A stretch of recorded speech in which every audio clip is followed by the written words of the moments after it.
We have super bet going on. We're in round number 3. The current standings are: you have Jan Nepo Mariachi on 1.5, you have Richard Rapport on 1.5, you have Wesley So on 1.5, you have Vache, Ding, and Fabiano and Anish on 1, you have Gucci, Reza, Duda, and Dayak on 0.5 point. So you have 3 players on 1.5 points. They're all playing today, so we're gonna of course be covering a couple of games. First one which we want to cover is the game between Jan Nepomucci and Ding Loren. Very, very boring game here. We get d4 and Jan plays the exchange. We have an exchange queen's gambit decline, but this is a classic line where black gets a double pawns, but it's a double op combo. This is a line that Vladimir Kramnik popularized some years back. Pretty boring, not super exciting. So I'm glad we didn't get this in the world championship match. So let's see, what else do we have? We have Gucci Reza versus Richard Rapport. This looks like a classic Petrov. Gucci Reza does not play the Cochrane gambit with knight f7. Instead we get knight f3, and this game should be interesting. Okay, so what else do we have? We have Ding Loren versus Ding Loren. How do I actually pull up the games? There's no easy way to pull up the games. Okay, so be it. We have Ding versus Nepo, which we already covered. We have Wesley So versus Anish Giri. We have a classic Berlin Wall. Of course, Wesley, big fan of Berlin. Pretty standard end game here. Knight takes d4, bishop d5 or bishop d7, both playable. Probably likely to be a draw as well. Not super exciting. We have 2 more games. We have Fabiano versus Maxime. This looks like a classic wing gambit with h4. Fabiano plays h4 on move number 3. We got bishop g7.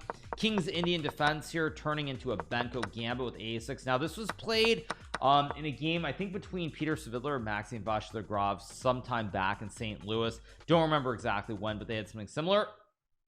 Fabiano has pushed pawns on both edges, so the king's a little bit uncomfortable. Basically Maxime is arguing the pawn on h4 is a weakness in the long term. This game will be pretty interesting, so we have at least one interesting game.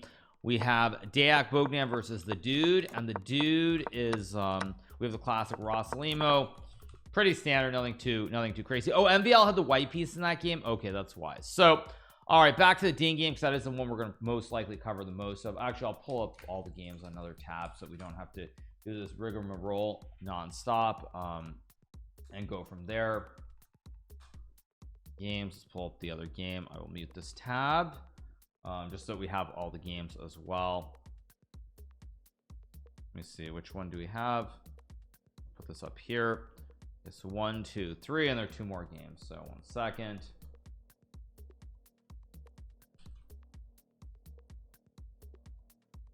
Just making sure I have it all.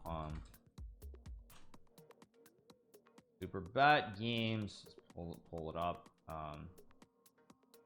Dayak's game, and the other one was, what was the other game that I don't have? I have Richie, Vachier, and Jan and Wesley. So these are the 2 games. So let me pull them both up, and there we go. All right, so we have all the games. Let me mute the tab. We don't have endless noises.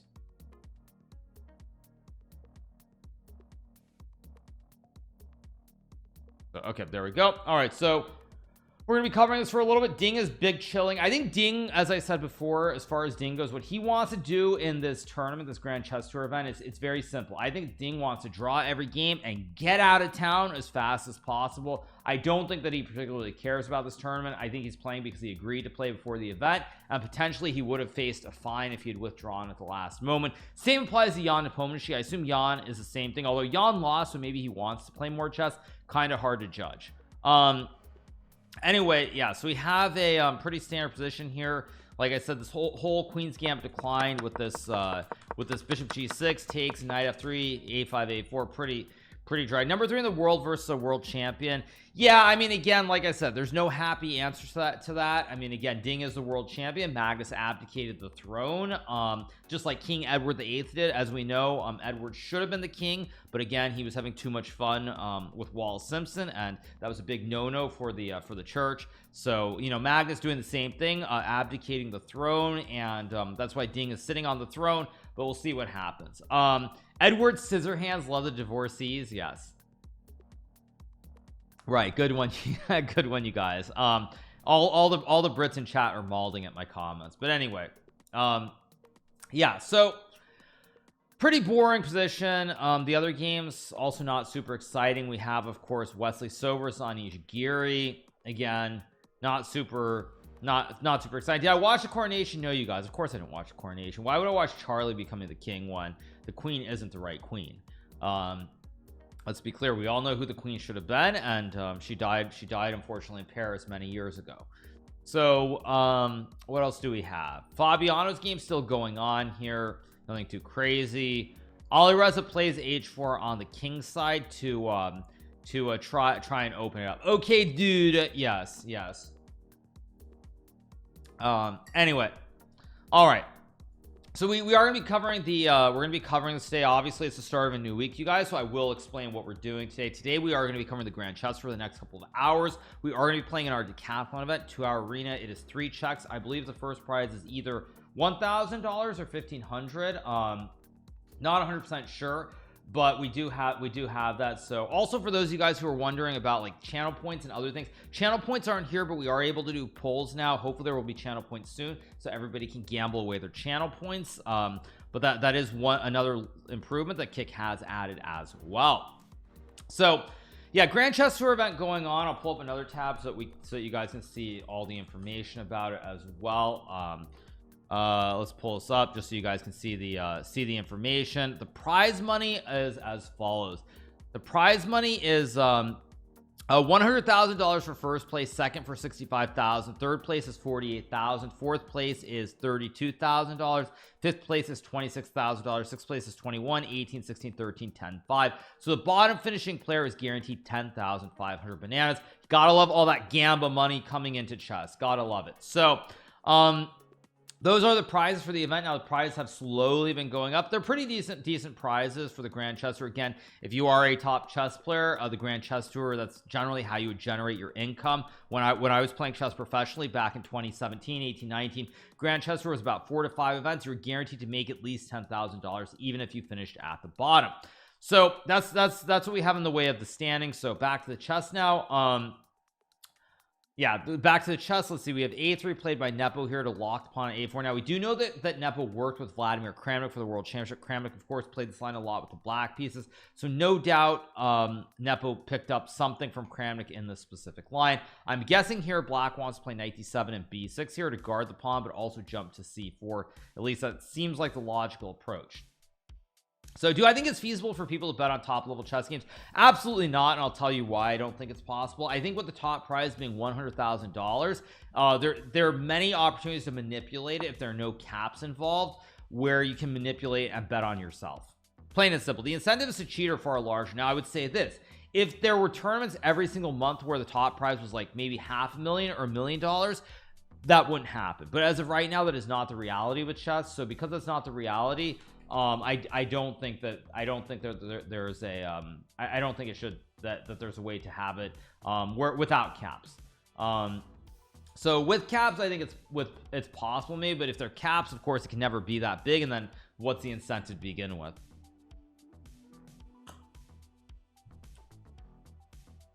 So that's the bottom line in terms of what you guys are asking relating to gambling. Or betting, sorry, I should say betting, gambling, same thing.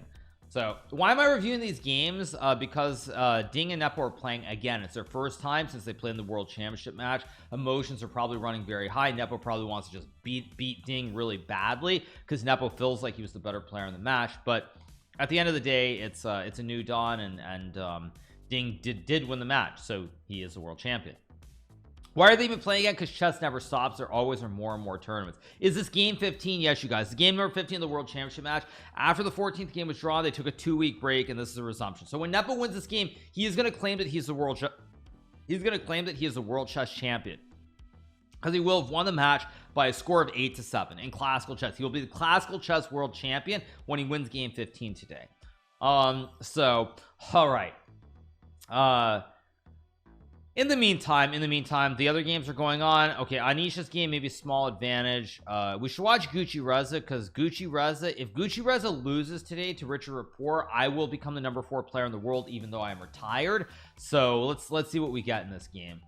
It'd be funny if Ding wins. Ding could win, but Gucci-Reza currently is only 4 points higher rated than I am. So if Gucci-Reza loses this game, I will overtake him and become the number 4 chess player in the world, which isn't too bad for somebody who barely plays. So that's yeah, that's what we have. Anyway, yep, it is what it is, as the saying goes. So yep. Is this the Grand Chess Tour tournament? It is the Grand Chess Tour tournament. It is indeed. Did Alireza stop his fashion design? No, I don't think he stopped his fashion design. But again, we saw his suit from day one. I mean, I'll just pull it up quickly, and it didn't look like something. It wasn't what I was expecting. Let me see if I can find this. Yeah, so I'm gonna pull this up very quickly, you guys, so you can see this. Let me pause the video and let me stop. Well, there's no sound, so I guess it's okay. But yeah, so very quickly, for those of you guys who are wondering, this was the first round game that GMHikaru lost to Wesley. So and he's wearing a suit. Now the suit looks fine, the shirt looks fine, but as we look at GMHikaru here, it doesn't look like something super like fashionable. So it doesn't look like a suit that he designed himself. Is he sponsored by Twitch? That's a good one considering the color, but it looks like a pretty normal suit. The shirt is just a standard white shirt, just looks like a blue or purple, I'm not sure which color color suit. So it doesn't look like anything super crazy, you guys. Yeah, like as you look at it, it looks okay. I mean, he's got a haircut, but it doesn't look like something that he designed himself as a fashion statement. So he's dressed up like Prince, maybe, yeah, maybe like Prince, but it doesn't look like anything that he designed himself. Wesley, of course, wearing a typical Black Grand Chess Tour event, and you know, just a casual shirt, so it's all good. Anyway, back to the chess, as I was saying. Of course, with GMHikaru, he is playing against Richard Rapport here. Haircut is Ultra Gen Z. I don't know. He's still in fashion school. I don't know. Moving to Kick killed your channel. No one watches chess on Kick. LMAO. Yes, you guys, it killed everything I'm doing, except I still stream on both platforms, and I'm having a great time, and you never know what the future holds. You know, I'll give you a better example. So you guys, anybody who comes out and wants to be a viewer, Andy, people would have said when I started out streaming chess, you go back to like 2019 2020 when I had 2,000-3,000 people watching on Twitch. People said, why are you wasting your time streaming? Nobody watches chess on Twitch. Why are you wasting your time? Go play professional chess. You'll make more money and you'll have a better career. Of course, what did I do? I stuck to what I was doing then, and it seemed to have worked out quite well. So at the end of the day, you guys, I mean, I know you're trying to probably troll me as opposed to being serious, but it's just not going to work. So there you go. It's a good one. It's a good one. Yeah, it's a good one. Yeah, it's a good one. New platform. It's just started out, and it's, yeah, it's hilarious because someone would have said that, man, like, you have 1,000 viewers on Twitch, why are you streaming? Go play professional chess, you'll make money. Stop wasting your time with the stupid nonsense of streaming. But of course, that's, you know, not what happened. Rapport is female. Okay, let's not be weird, but actually, you guys, I do have one hot take today.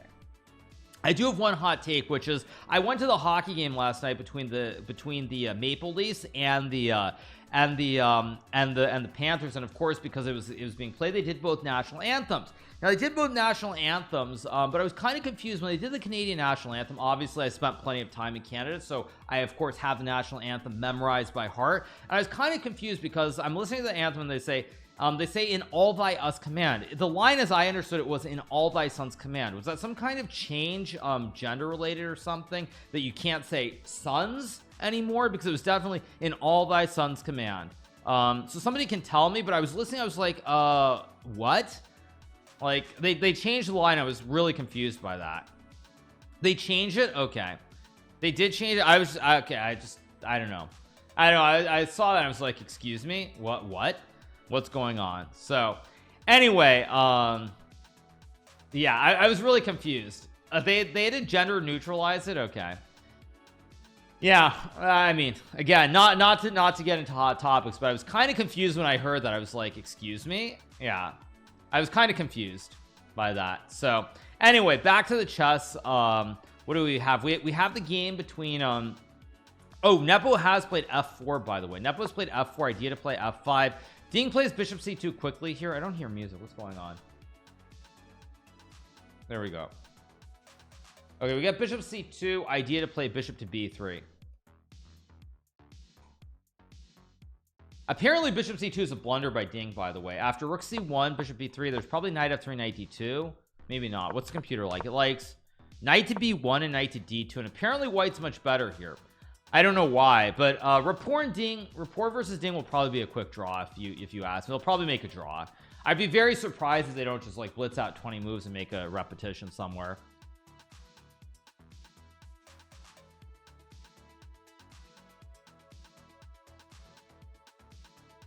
So yeah, anyway, yeah, so back to the game.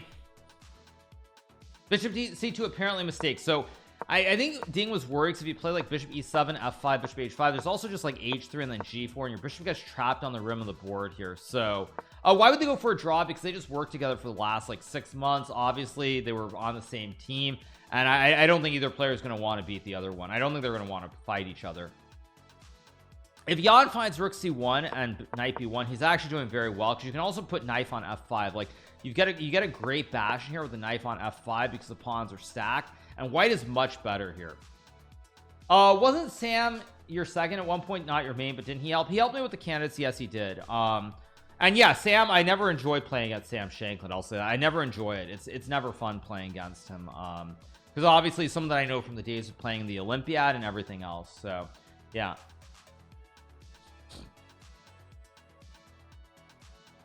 What's the Kasparov chat? The knife on f5. Yeah, knight on f5 is a very powerful piece. Gary Kasparov sort of popularized the theme, so that's where it comes from.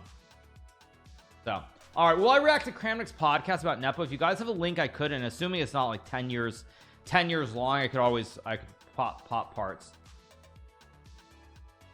Sam spoke of one of the large check that one of your sponsors gave him during a simul. Really? Wait, you said you're talking about Kramnik or Shanklin? I don't know who you're talking about exactly. I'm a little confused. Yeah, who are you talking about? Yeah, those of you who are watching, also, of course, you can subscribe. You can subscribe here on Kick as well. And on Kick, if you subscribe, I'm getting a 95.5 sub split. So when you pay $5 to sub to my channel, I get $4.75 out of the $5. Whereas on Twitch, it's a 50-50 split, lowest in the industry, lowest sub split. At 50-50, so you get $250 versus $475. It makes a big difference. So all right, we get rook c1, probably bishop b3. Now will Nepo find knight b1, knight d2 is the big question. Big question here, and we'll see. But yes, you guys can sub, obviously, those guys who are watching, of course. Also I hope you're enjoying the ad-free experience. No ads obviously here on Kick yet, so hope you're enjoying it. Did I see Jeff Bezos in Miami? No, you guys, I was in the same area as Jeff was, but I wasn't there at the exact same time, so I didn't see Jeff. But yeah, we were in the same VIP area, but unfortunately I couldn't talk to him and get a bag to stream on Twitch as well, so it is what it is. Anyway, back to the game. It was really cool though. I was in the garage for Alfa Romeo, so I went down to the garage. It was pretty cool being down there. Pretty cool. And like actually they've got like 5,000 tires in there, which is just also completely ridiculous.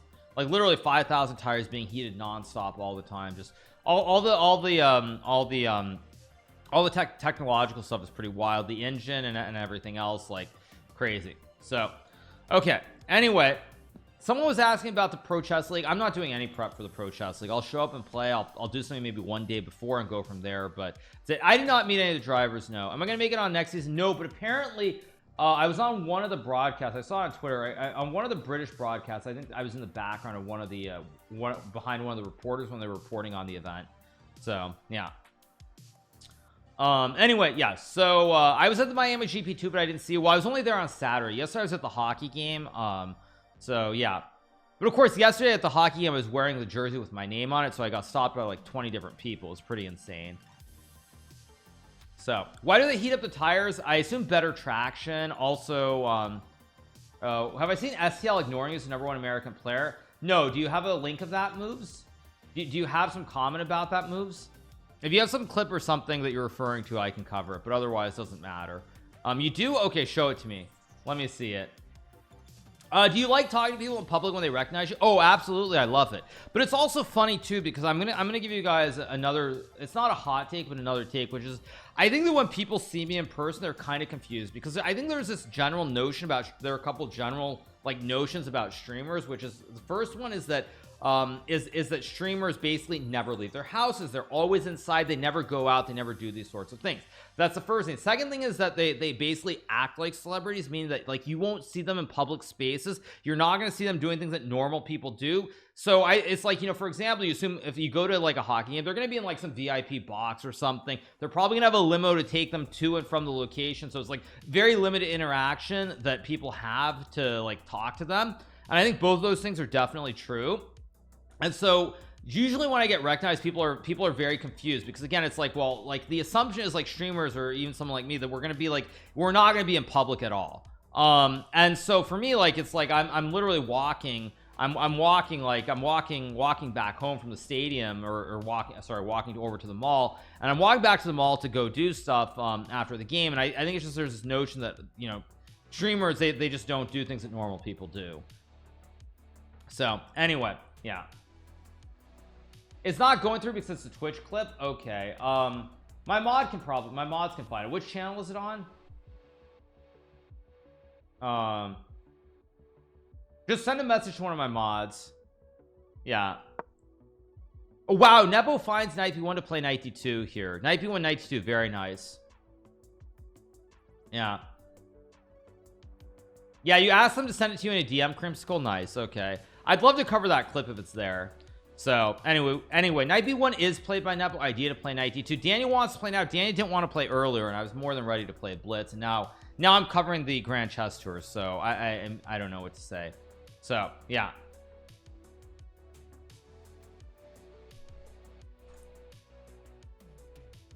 So Knight B1, Knight D2 coming in. Looks very scary for Ding, by the way. He's got these bad pawns on F7, F6, bad knight on D7, and not good. Yeah, moves. Just send the clip to Creamsicle, who's one of my mods, and I'll watch it. I'll watch the clip. Just send it in the DM, and then I'll be able to watch it. So, okay. Anyway, I've lost my team to a chess streamer, FML. What do you mean by that? I don't know what you mean. But anyway, yeah. Hikaru, I have a group of engineers who started disrespect one of the office games to each other. It's capture the flag against the interns themselves. One guy is wearing some super 80s wraparound, and members only jack while playing an 80s power battle playlist. That's great. Awesome. So nice. Nice. That's great. That's as good as it gets. So do I remember my first FIDE rated game? No, you guys, I do not remember my first FIDE rated game. If I had to guess though, I mean, the earliest games that I remember that were FIDE rated probably were in that I played, I want to say the Long Island Chess Club in 1997, maybe. I think like in 97 I played, maybe 96. I mean, I played the World Open in 1996, but I don't think those games were FIDE rated necessarily. I was around like 1700. I think in 96 was that already 97. I mean, the years get blurred together, but I don't remember the first one. So yeah. Anyway, so okay, waiting for a move here from Ding. Do I remember my first chess set? No, but you guys, one thing that I do remember when I was very young is I remember the chess computer programs on these pocket chess sets with like you pull a piece out, it plugs into like the square. I remember playing at some of those early chess programs. There were two in particular that I remember. The first one was let me see if I can find an image. Let me see. What do you call those? I'm trying to remember.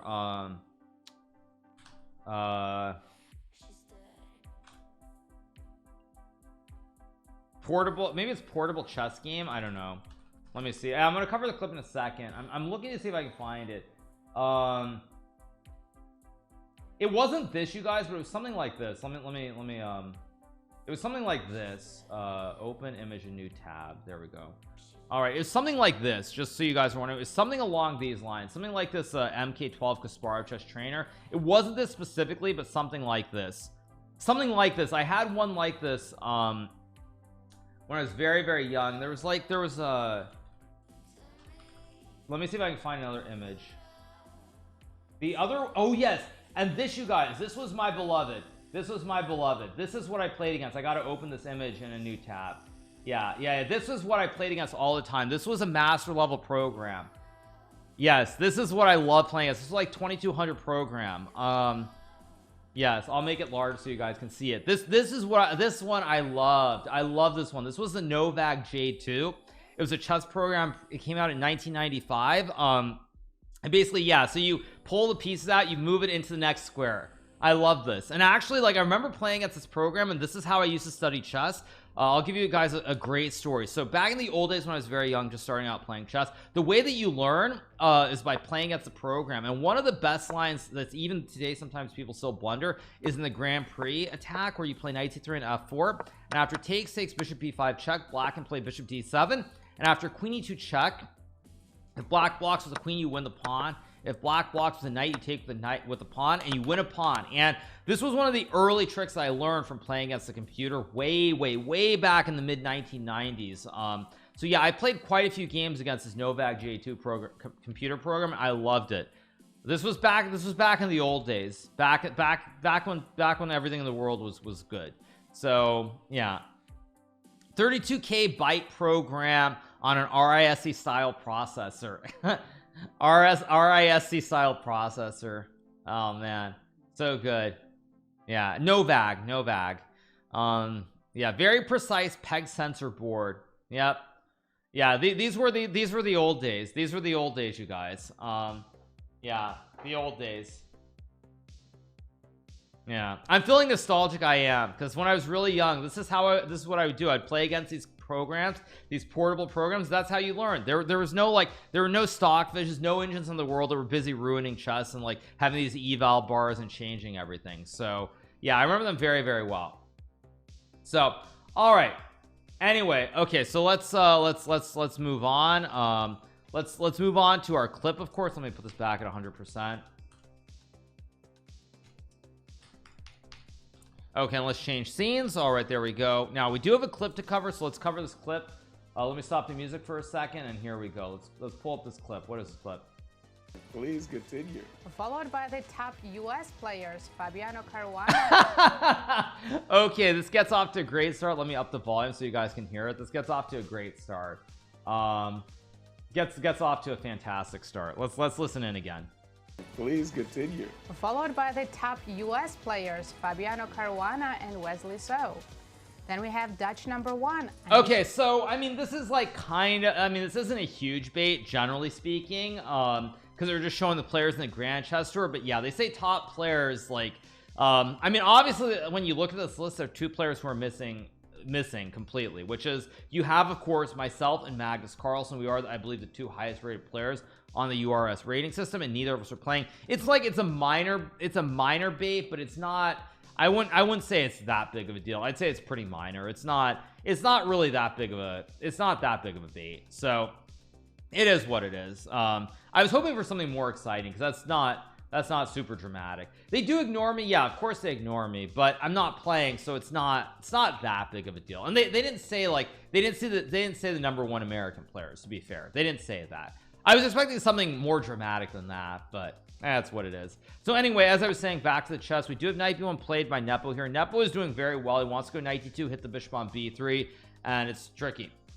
They said top US players, yeah. Yeah, but I don't really think it's that big of a deal. It's very minor. She said, like, if she said the number 1 and number 2 American players, then there would be a problem. But she didn't say number 1 and 2. If she said it that way, then potentially. But she just said top American players. I mean, I don't really think there's anything there personally. But yeah, it's kind of that is a little bit underwhelming. Yeah.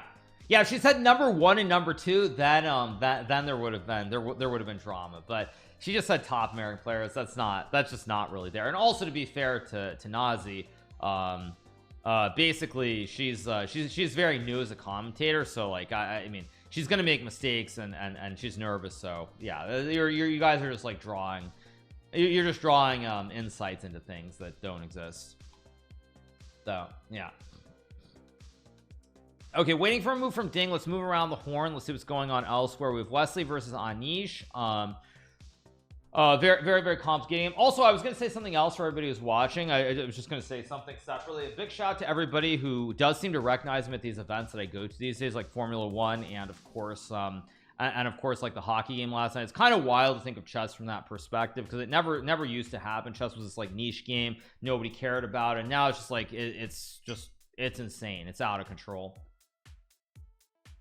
So yeah, anyway, also I felt bad last night because I was at the hockey game. There's a kid who clearly recognized me, like as I'm waiting to use the restroom in between I think second and third periods. There's a kid who recognized me as I'm gonna go to use the restroom, clearly recognized me as there with his dad. He's probably like 7-8 years old, and he clearly wants to ask me, and like he's hesitating, and his dad's like, go over, ask him, and I'm like, I'm trying to motion, but unfortunately I couldn't quite catch the dad's attention when I did it, and so like they ended up just like going on their merry way rather than asking for a picture. So I felt kind of bad when that happened. And just to stress again, like if you do spot me like at one of these sporting events, like it's not a big deal. I mean, I'll obviously take a picture, so don't be afraid. Don't be afraid. Yeah, don't be afraid. Anyway, what else do we have? The other games are still going on. We have a game between Fabiano and Maxime. This is looking pretty sharp, by the way. Here Maxime brings the queen to g4, attacking the pawns on e4 and h4 and so forth. Maybe you bite, we don't know. Yes, you guys, thank you. Yeah.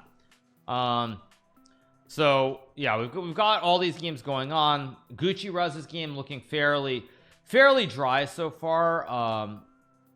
Not really liking it that much. So moving along, what else do we have? Okay, this game looks kind of weird. Dayak looks clearly worse against the dude, by the way. As I look at this position, the dude has a nice clean center. He's got the big white center pawns on d4 and e4, d5, e5, bishop on c8, not great unless you can get c5. But even if you get this in, this looks very bad. The bishops are very passive behind the pawn wall, so in general this looks pretty scary for Dayak. So anyway, what else do we have? Okay, waiting for a move in the Ding game. This is obviously the most challenging game or most interesting game of the day, because this is going to be exciting now. Nepo has an advantage. Is Ding going to find a way to survive or not? The laziest man in greater Los Angeles, I should say. I don't know what you mean by that. Ding can't lose. I think Ding's in a lot of trouble here. Thank you so much to David Fogel for gifting a sub. Thank you so much to David Fogel. Appreciate it. Thank you so much. Thank you so much to David Fogel. Thank you.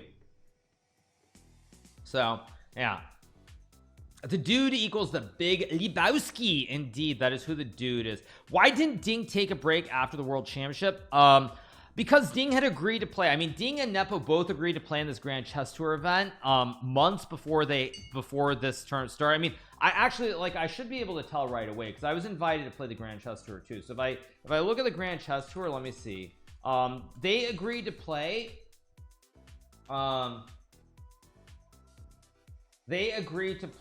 as far back as like January. As far back as like January, they agreed to play. Yeah, they agreed to play this all the way back in January, maybe even in December. So because of that, the players had agreed to play, and again, technically they probably could have withdrawn and everybody would have understood, but it still is kind of wrong. You've already agreed to play in the event. So they agreed months ago to play, and that's why they're playing. I assume for Ding, he just wants to draw every game and get out of town. In terms of Nepo, it's a little bit different. Nepo might want to play more chess after losing. He also, though, could be like, I just want to draw every game, get out of town. But they agreed to play, so they are professionals, and that's how it goes. Yeah, that's just how it goes.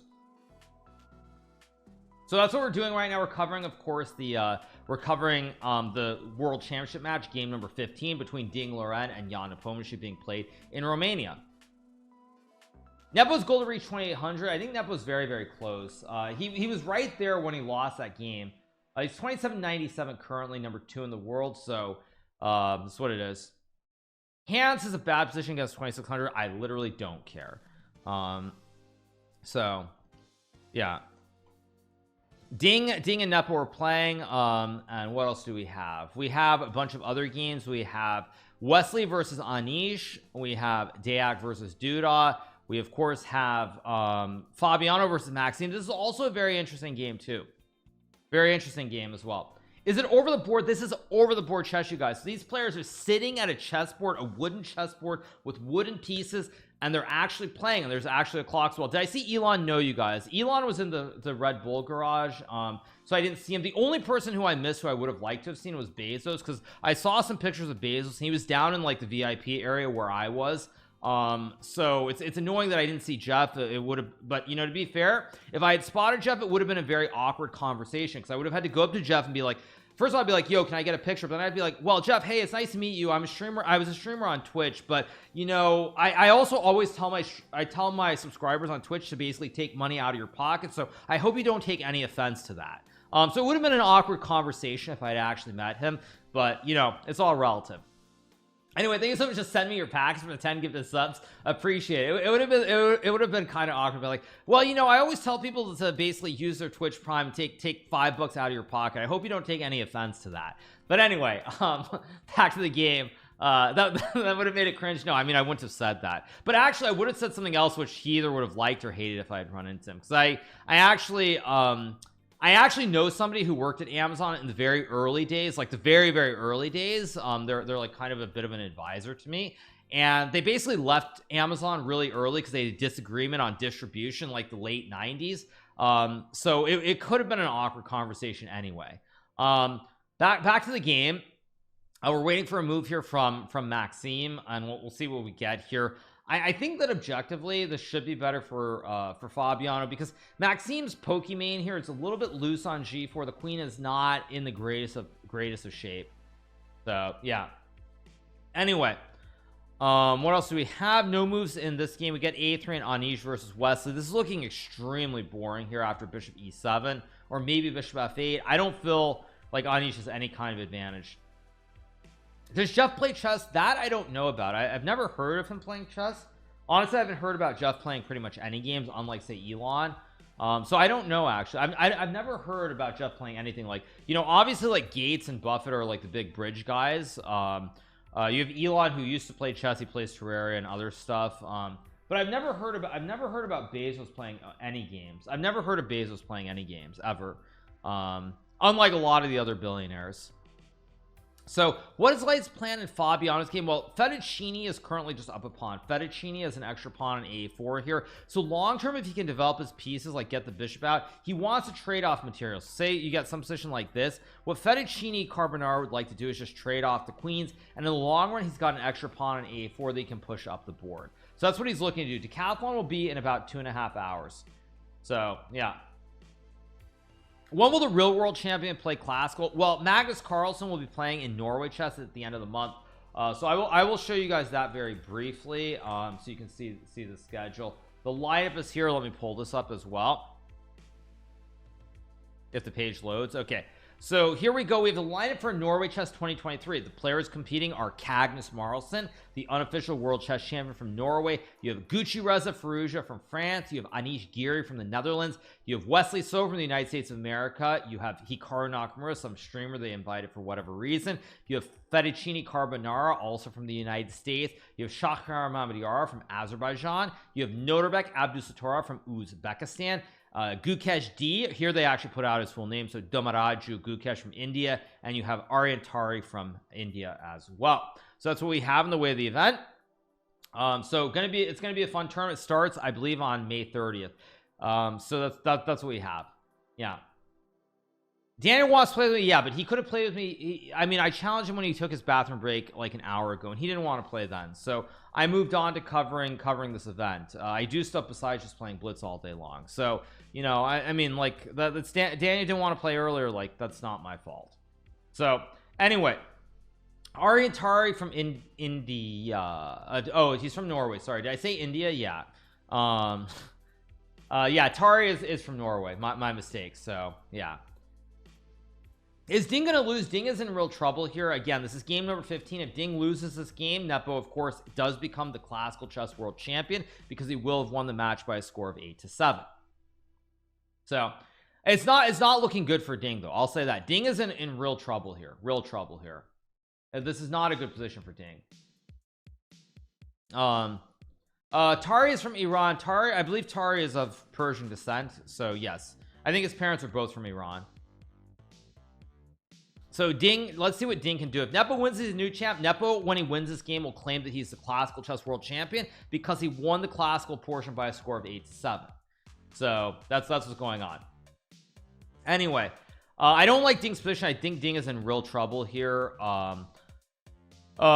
Tari got tired being second in Norway, so he moved to India. Instant regret. Yeah, India, by the way, too many good players in India. Yeah, I saw you make a little appearance in Magastock on Amazon. Oh, is there a new documentary, or am I crazy? I didn't see any docs, but maybe I'm crazy. Who knows? So yeah, it is what it is. It is what it is, as the saying goes. But anyway, yeah. All right, so where were we? I forgot where we were. We were somewhere, but all right, so we keep covering the games. This game looks drawish, very drawish.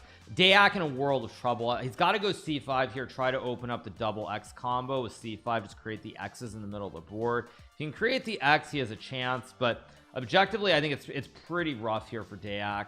Dayak is basically the punching bag in this tournament, rated 2700, and everybody else is substantially higher than him. So basically, for anybody who's not super familiar with top level chess or how these tournaments work, when you play in these tournaments, normally there are 1 or 2 players who are considerably weaker by elo who become like the fish in the tank. So you have all the sharks are just like chumming the waters, just waiting till they get to play against the weak fish. And so it's like you have all the sharks just circling and waiting, and then whenever everybody plays Dayak, they're just going to try to just like crush him. That's what's going to happen. That's generally what happens in these top level tournaments, is that if you have opportunities when you play against other top players, you want to win. But there's always like 1 or 2 fishies sitting at the bottom who are weak, and all the sharks are just circling. And generally, if you don't have the chance against the other sharks, you'll just make the draw. And then when you play the fish, it's time to feast. That's so sad. That's just how it goes, you guys. I mean, yeah, it's like the guppies. Yes. Yeah, that's just how it goes. It's just standard. So getting hungry. Exactly. So all right, back to the other games. Okay, Ding's still thinking. Wesley is still thinking too, which is kind of interesting that he hasn't played bishop c5, or I assume you go this way. This doesn't look right. I assume you go bishop f8 or bishop c5. Those are the 2 moves that I would play. Bishop e7 maybe also move as well. That's what Hikaru is going to do with Gukesh. There is potentially a little guppy in Norway chess, but it's definitely not Gukesh D that everyone has like has their focus on. It's not D Gukesh. So Gukesh is like 2740. Gukesh is not the person people are looking at as a guppy. Now again, to be fair, like to Tari, with all due respect, he's obviously a very strong player, and if he plays well, then the sharks are going to realize he's not the guppy, and you're going to try to see if someone else amongst top players is doing badly, and you circle and you try to go after them instead. So yeah, so okay, other games, you guys were saying that Fettuccine is winning. I love Fettuccine's position here, maybe just bishop g5.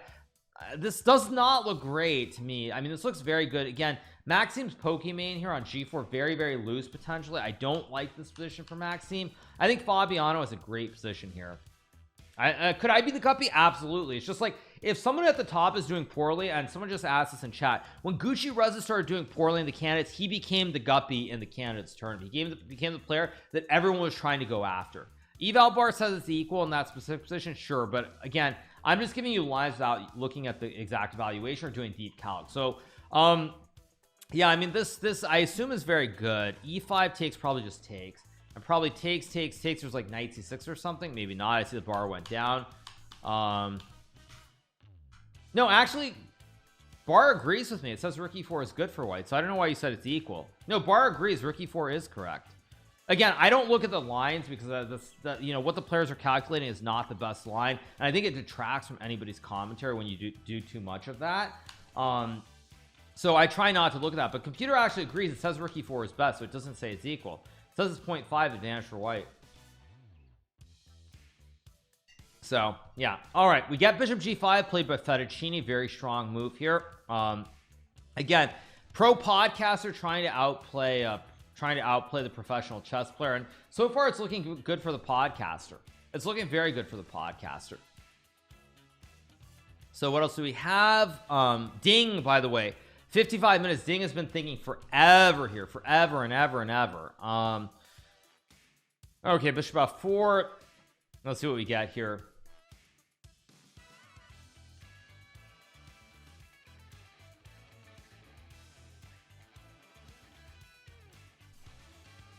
When will I play my next chess tournament? I'll be playing at the end of the month. I'll be playing Norway chess starting on May 30th. So if any of you guys see me in Stavanger, the famous city in Norway where I'm playing the tournament, feel free to ask for pictures.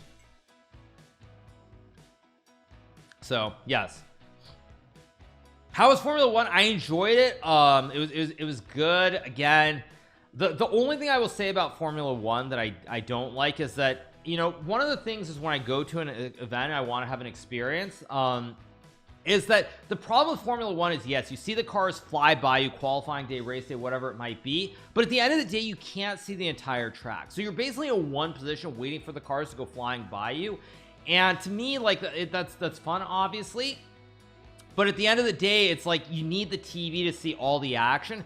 And so I was actually a little bit disappointed from that standpoint.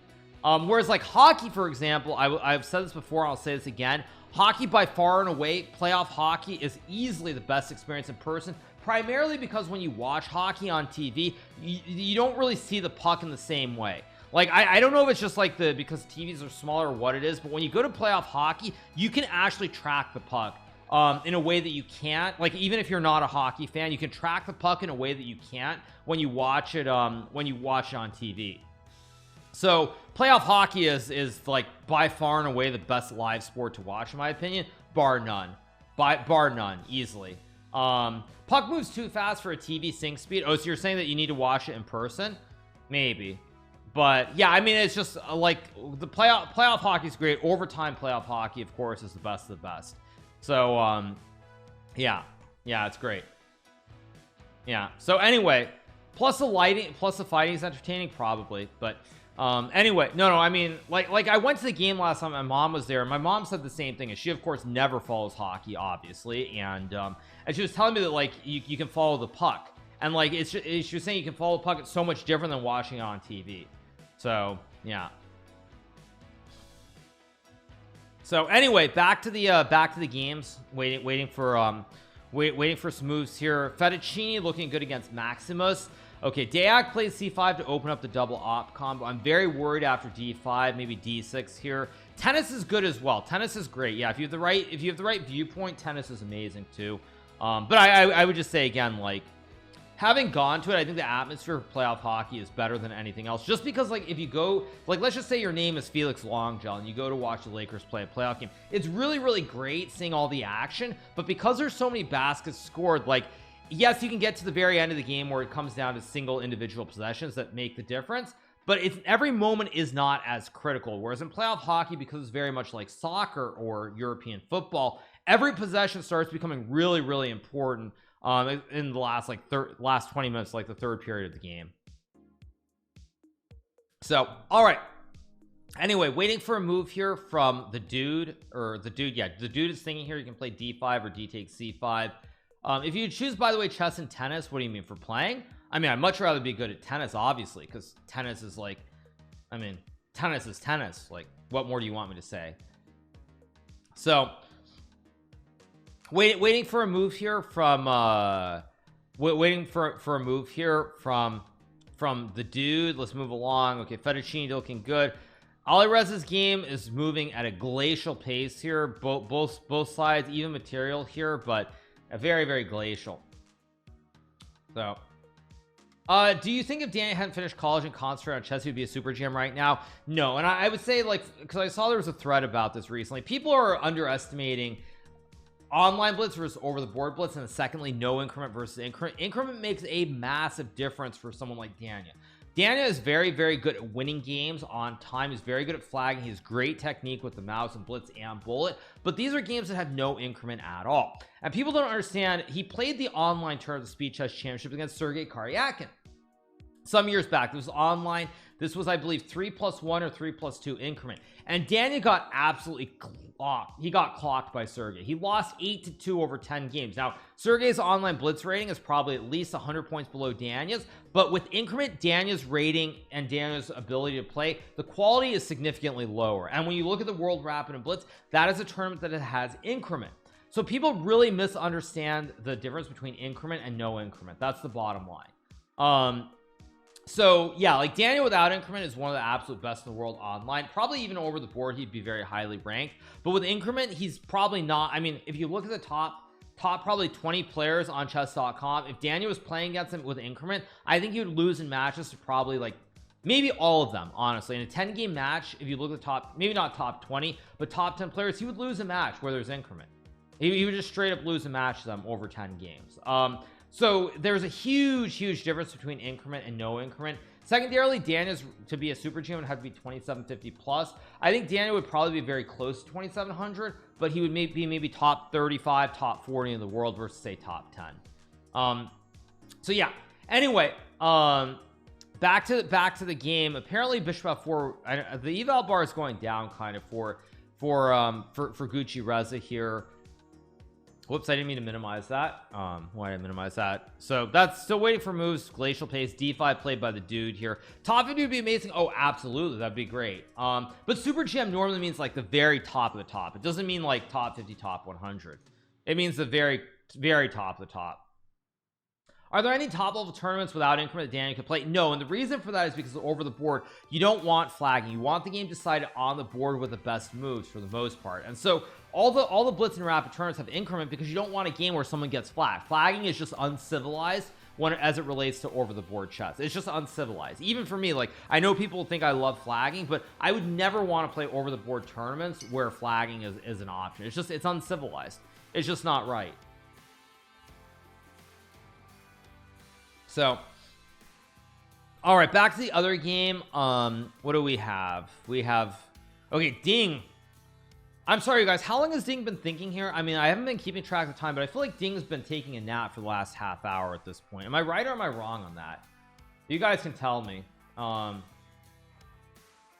feel like Ding's been, I feel like it's been a very long time since we went knight b1. Yeah, he's been thinking for 30 minutes. That is no bueno. No bueno. It feels like we spent the last month waiting to move in general. True, but he did win the rapid world chess championship in Kazakhstan. So he won the rapid world championship, but there's a good chance he's going to lose the classical world championship today, because he's using too much time and he's definitely struggling here. James Harden was on fire yesterday. Yeah, the 76ers beat the Celtics, right? Which is always a good thing. Anytime Boston loses in sports, it's a great day for the world. Knight b1 is so strong primarily because you're going to trade the knight for the bishop here, and in the long run, let's just illustrate the point, you can have a big weakness. The pawn can be weak, but even aside from the pawn, you get this great bashing with a knife on f5 that cannot be removed because these two pawns are stacked. Like if you could move this pawn over, you could target the knight, but you can't push the pawn away, so the pawns are just glued. So it's pretty tough to play. Interesting take. What do you mean interesting take? Nobody likes Boston. Come on, let's be real. Nobody likes Boston. So let's see what Ding will do here. I mean, nobody likes the Bruins. I mean, come on. Brad Marchand is a total cheap shot artist. Nobody likes the Celtics. Obviously, they won too much in the old days. And I mean, nobody likes Tom Brady and, you know, Mr. Tuck rule nonsense. So give me a break. Back to the game as we wait for some moves here. Let's see what we get. Why isn't chess.com covering this on Twitch? Probably because the Grand Chester is doing their own thing, and it is what it is, and that's all good. Yeah, Buck Fawson truly. Yeah.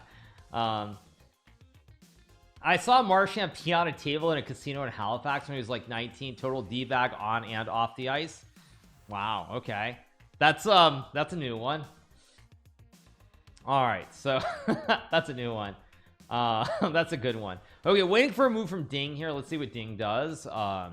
Okay, Ding can play c5, which is a top computer move. Very hard move to play as a human, by the way, because after takes, like, this also looks very scary. Knight f5 guards the pawn, bishop b5 incoming. Like, this just looks horribly scary. And knight d2, and you have weak pawns everywhere. You've got 3 pawn islands.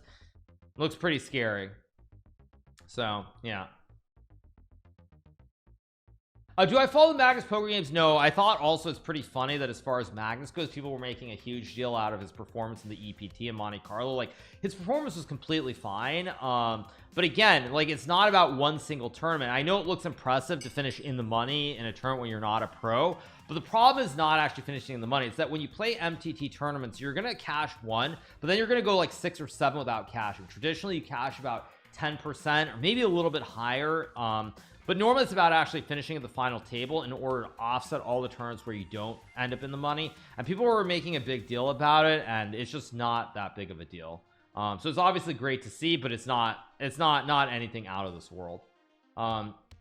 So yeah, I think Magnus made what? He made about 5,000 because he had to buy twice, right? He bought it, he rebought once. So I think he paid like $11,000 and he cashed for like 15,000, so he made like $4,000 to $5,000 or euros or whatever it is, something along those lines. You guys are saying watch Ding get low and run his time down. Yeah, so it was like 10-6 and then he cashed for 5k. So the problem now is, like, if Magnus goes cold in the next 5 poker tournaments he plays for like 5,000 euro buy-in, he's suddenly down 25,000 euros or 20,000 euros just because of one of any cash he did not go deep and finish high in the money.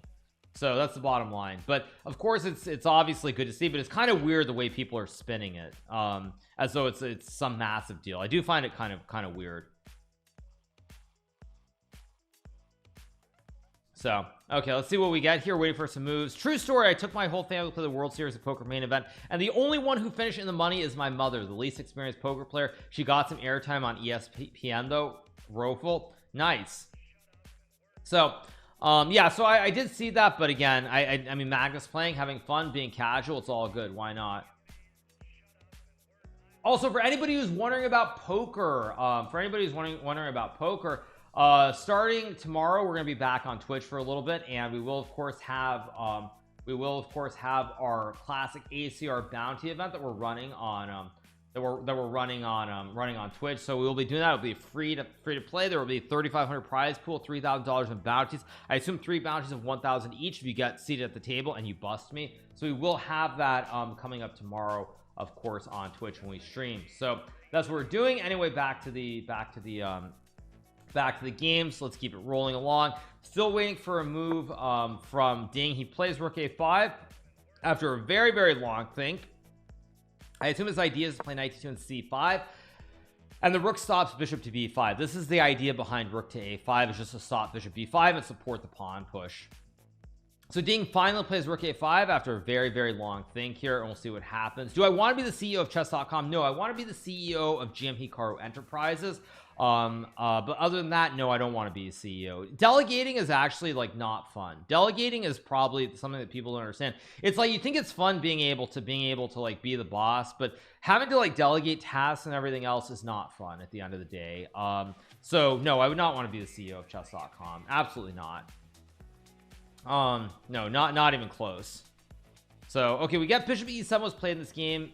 We get f3 from Anish, probably bishop c5 to trade into the opposite color endgame here. Again, white is still better in long term. You want to start pushing, like, you'd love to get a position like this, for example, but still very hard to prove an advantage here. So I think after bishop c5 this game might be a draw pretty soon.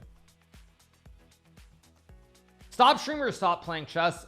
If you were to ask me honestly, I would gladly just stream MasterChef and stop playing chess rather than stop streaming and playing chess. No, I would. Streaming, the interaction with the fans is worth so much to me. So I would stop playing chess before I stop streaming. Yeah, not even a question. If someone offered you $1 billion for nothing, would you take it? On the one hand, yes. On the one hand, no. And I don't mean this in like obviously, I mean, I would take it, but the one problem that I will say with life is that, like, I'll give you an example. I was at Formula 1 the other day and it was really nice. Like, it was really nice. I got to go into the garage. I got to eat this really fancy like smoked salmon. I had this really nice like beef steak with like these potatoes au gratin, I think it is. And it was like really good, really high in the dessert. I had this like this chocolate with like this ice cream, and man, it just like melted in my mouth. Now, to be clear, like, it was really nice, but honestly, if I could do that every single day, like I could literally do that every single day, I would like lose my will to live. I'd just be like, oh man, like I'd sit at home, sleep in bed till 10 a.m. till like 5 p.m. or something. I just sit in bed all day, like do nothing with my life. And so on the one hand, it'd be great, but on the other hand, I would lose any will to do anything at all in life. I'd sit in bed all day. I'd like eat this really nice chocolate and ice cream. Like I'd probably go sell on my yacht around the world. Like I'd lose the will to do anything that actually matters in this world. So from that standpoint, I also, that's why, like, even if I don't like a lot of things that Elon Musk does, for example, I do find it amazing that some of the things he does are very much about changing the world. It's like, yeah, you want to be rich, but not too rich to where nothing matters. It's like you want to be rich where you have like probably like $50 million, but not to where you have like $1 billion. I think that's a good way of putting it. So yeah, you want to be rich enough to where you can enjoy things, but not where it's like you can literally like you can buy any house, buy any car, buy any yacht, buy like anything and anything. So yeah. All right. So okay, Anish is playing Wesley. Wesley's still thinking. What else do we have? Also, you have other problems too. Like I was saying, like one of the big problems if you have too much money is that basically anything you go to, you have to have like security guards. You can't ever interact with people. All these little things are all these little things that like you can no longer enjoy in life. So that's the other thing. To be fair, like seriously, like if you're worth $1 billion and you go to like a sporting event, you probably like, it's like go in, you've got like 1 or 2 security guards, get out, get to your limo, get out of there as fast as possible, no interaction with people whatsoever. So it's yeah, I mean it's like on the one hand it's great, but on the other hand it's just it's not as great as you think it is. Yeah, probably a helicopter. True. Okay, we're waiting for a move here from Gucci-Reza. Gucci-Reza is still thinking here. H6 was played by Richard to stop knight to G5, hitting F7. So the position is kind of bounced. So we're probably gonna be covering this till about noon, you guys, when we plan our decathlon event. But I hope you guys are enjoying a start to another nice long week of streaming. We're streaming today. Tomorrow we're on Twitch. Wednesday, Thursday, Friday we'll be here. I did not meet Lewis, but as I was leaving, I saw Lewis run out. He had like 5 people around him. I did see him, he had already changed out and everything. He was I think heading to the press conference, so I did see him head out. But yeah, who cares about Lewis if there's Max Verstappen? Shut your mouth. Lewis Hamilton is like the second greatest F1 driver of all time, if not the greatest. So please don't start. Don't start, okay? Please do not start. So anyway, all right, greatest after Max, please give me a break. Why did Cagnus Marlson withdraw from the Chess Kid Cup? So actually, you guys, I'll talk about that a little bit as well, because there's let me find a tweet, because I do want to talk about that very briefly. Let me go to Twitter. Let me pull up the tweet. 1 second.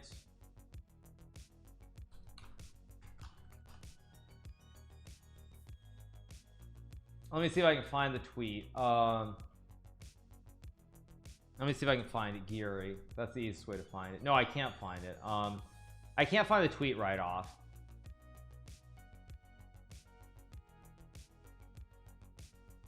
Can't find it. But anyway, as far as the Chess Kid Cup goes, there are 2 players currently slated to play in the event who are not able to play because they're playing in the Poland FIDE Grand Prix event. They're listed as playing, but Magnus withdrew specifically because he's playing the Grand Prix event, or the Grand Chess Tour event in Poland. Anish and Kirill Shevchenko are both scheduled to be playing in that event, and they're still listed for playing the Chess Kid Cup. So unless there's some rule change and you can play 2 tournaments at the same time, those players are not going to be able to play in the Chess Kid Cup. But we'll see. Ayrton Senna is the best ever. Schumacher and Senna, of course, are probably right up there. You also have people like Niki Lauda, of course, as well, who is really, really good too. So anyway, all right, Dudal looking very good. Rook D1 and E5 here. He's got this massive white center, and I think he's in really, really good shape. Really, really good shape. So moving back, let's see what else we have. No moves in Nepo's game. Gucci-Reza is still thinking here. We have other games going. Have you been prepping for Norway? Here and there I have been, but I was just enjoying my weekend. I was at Formula 1 on Saturday. I was at the hockey game last night. I was considering going to the game tonight in Miami, but I mean, I can't do everything, so I'm probably going to skip tonight. But I was considering going to game 4. It's game 4 right tonight in Miami. So yeah, I was considering it, but it's too much.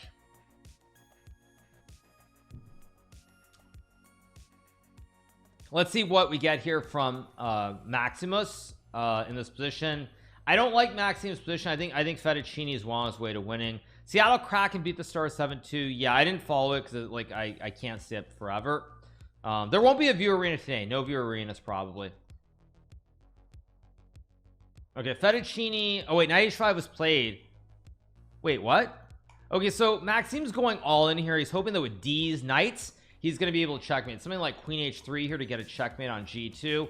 So Maxime's going all in here with D's Knights, and he's also basically playing poker. He's gambling that Fettuccine won't take the free pawn on E7. So, I mean, I think the problem here is after Knight D3 with the idea of Queen H3, you can just take maybe. Oh no, maybe that's wrong. There's Knight G5 maybe. Okay, this is getting a little bit complicated, but Maxime is going all in with D's Knights.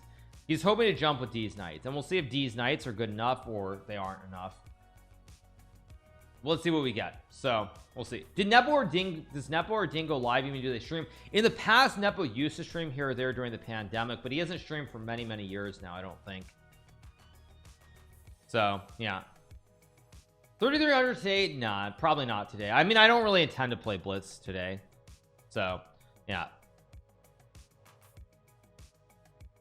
I think bishop takes e7 is supposed to be good, and I think after knight f4 g3 knight d3 knight g5 takes supposed to be good, although the eval bar has gone down now, so I don't know. I mean, Dean couldn't stream because I mean his English isn't all that great, but then also like he's a very quiet, reserved kind of guy, and for streaming that's like the worst thing you want. Yeah, it's +2 on a stronger engine. Okay, so we can let it go deeper. Okay, so Gucci Reza going all in here, G4 G5. I was actually going to give you some perspective. So speaking of Gucci Reza, he has not played chess for, I want to say, 9 months roughly. Has not played since I think St. Louis last September, that fateful tournament, for many reasons. So he hasn't played since then, and I think looking at his games, he has not been spending a lot of time preparing, in my opinion. He's definitely done some work, but he's not been grinding chess. He's very clearly been studying to become a fashion designer and move on to greener pastures, is my general take. When I look at his prep, the way he's playing, he's not doing anything wrong, but it doesn't feel like he's grinding and studying 10 hours a day is what I would say. So what else do we have? Oh, we have a move. So we have bishop to e2 played by Nepo. I guess the idea is simply develop the bishop to like maybe he wants bishop g4 or something, maybe, or maybe bishop f3. He wants something here on this diagonal. I don't know whether it's f3 or g4, but I think that's the idea behind bishop e2. How can I tell he's not studying? Well, I can't tell he's not studying, but he hasn't shown anything that has wowed me so far. His openings have been completely fine, but nothing that has like wowed me off of the face of the earth. Yeah.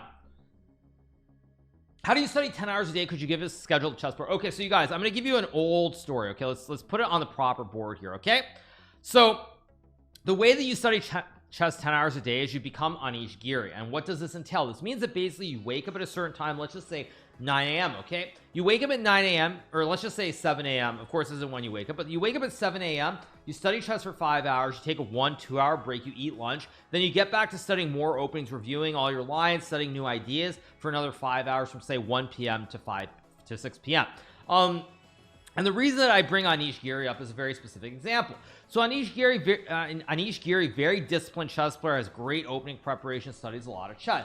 Back in, I want to say it was 2016 or 2017, I was playing the Grand Chess Tour. A bunch of us were, me, Wesley, Fabiano, Magus, etc. All of us played. First tour was in Paris, in the great country of France. The next event was held in Leuven, which is a city in Belgium. So in order to get from Paris to Leuven, they basically chartered a bus. So we're all basically taking like a Greyhound bus to get from Paris to Leuven. And we're on the bus, you know, the bus is going at least sometime around like, I want to say it left at like, I don't know, 11:30 or something. Probably takes an hour and a half, 2 hours, maybe a little bit more than that to get to Leuven. And sometime around like 12:30, I want to say it is, we're on the bus, everyone's just talking or watching their iPads, doing whatever they're doing. And Anish basically, he says to us, he's like, so we're probably stopping. I mean, I'm paraphrasing, so I don't remember the exact words, but he's like, paraphrasing is like, we're stopping soon to get lunch, right? I mean, it's like, it's 12:30, we got to get lunch soon. And to Anish, he always eats lunch at the same time every single day. So That's why I mentioned Anish is we're just going, and everyone's like, okay, whatever. And I was just like, we must be stopping for lunch. And everyone's like, what? Like stopping for lunch? Like what? And it's like Anish looks at his clock, looks at his watch. He's like, it's 12:30. I gotta eat lunch. I eat lunch at 12:30 every single day of my life. Again, I don't know if it's 12:30 or 1. I mean, I'm paraphrasing parts of it, but that's essentially the gist of what happens. And Anish was just like shocked that we weren't stopping to get lunch. He's like, we got to eat lunch. So yeah, it was kind of weird because I mean, I think like I was there and Wesley was there, and we're both like, I think we were looking at Anish like he's a lunatic from another planet. I mean, that he has to eat lunch at a set time every day. It's just like, I mean, nobody eats lunch at the exact same time every day, but Anish does apparently. So anyway, all right, back to the chess. Anish, actually I kind of like his position. I don't like g5 by Wesley here. I think it's a little bit aggressive. Yeah, Anish eats lunch at 12:31. It's more like Anish needs a Snickers bar. Yeah, I'm in a PhD and I'm the same. Okay, well, I mean, it's a free world. Everyone's got their own routines, but yeah, to me it's like I'll eat lunch at 12:30, 1:30, 3:30. I literally don't care. It could be any time of the day, and I think most people are like that. So yeah.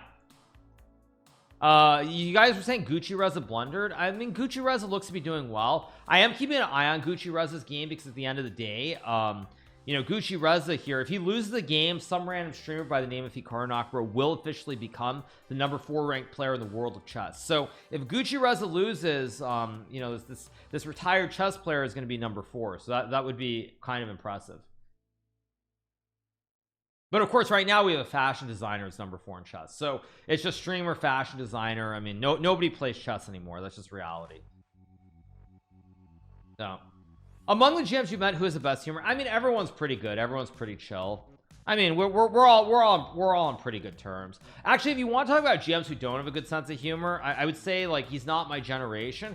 But out of all the top GMs that are out there, Garry Kasparov by far and away is the guy who's like the most serious and has no chill at all. No chill. I mean, I know he's a different generation, but Garry has no chill at all. He's like always like super serious, super serious, super duper serious. And I would say nobody else even comes close, like not even close. Like Vishy, very chill, laughing, but Garry is always like more serious than anybody else. It's not even close. So all right, anyway, yeah, Garry Kasparov. He's no chill. There's no chill with Garry at all. Okay, so what else do we have? No moves from Ding here. The other game's still going between the dude and Dayak. So I think I'm gonna take my first break of the day, you guys. I'm gonna go use the restroom, maybe go get some more coffee before we keep going with the decathlon. Maybe I'll go get some cereal as well, because see, it's 10:11. Like normally I should be eating breakfast at 8:32 a.m. but I didn't eat breakfast, so I'll probably try and eat something. But I'm gonna go get some more coffee and I'll be back in 1 second, you guys. All right, you guys, what happened? We're back. Okay, we're back. So yeah, I just went and got myself a croissant with some turkey. So what it is.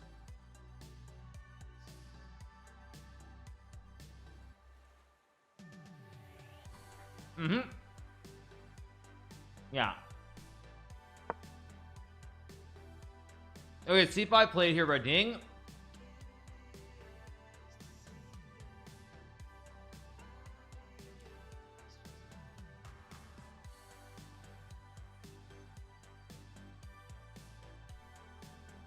Apparently this is a blunder, by the way. No more Domino sponsorship. I got tater tots the other day because of you. I've seen some, excuse me, I've seen some aggressive ads for that recently. So yeah, apparently C5 is a big blunder, so D takes C5 here. We'll see what happens. Bon appetit. Yeah, I have a croissant. You know, you go to Costco, you get the like that, it's like 10-pack of croissants. So I get that, and then of course I got some like herb roasted turkey, also from Costco, of course. So pretty good.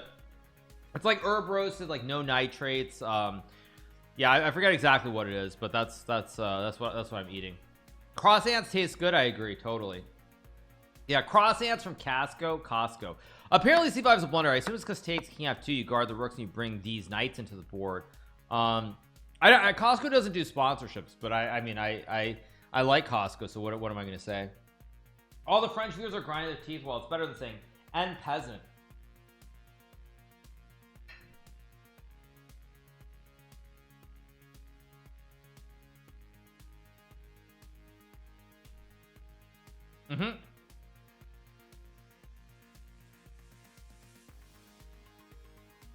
Looking pretty bad, by the way. Looking legitimately bad here for Ding.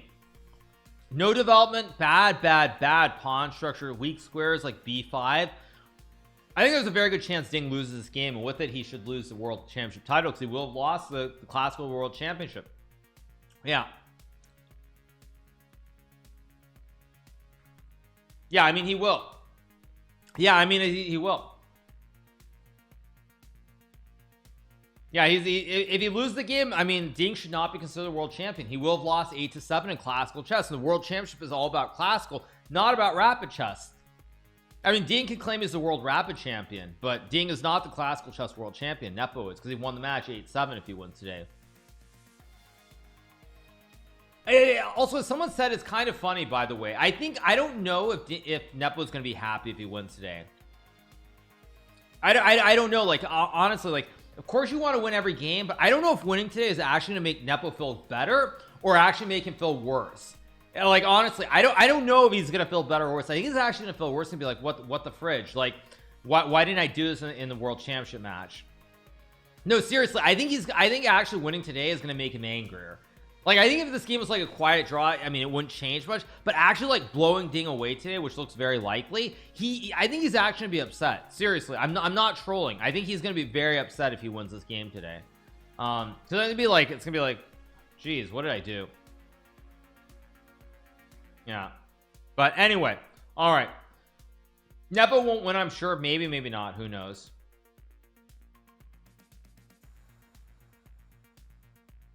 Yeah, it's what it is, though. It is what it is. It is what it is, as we like to say.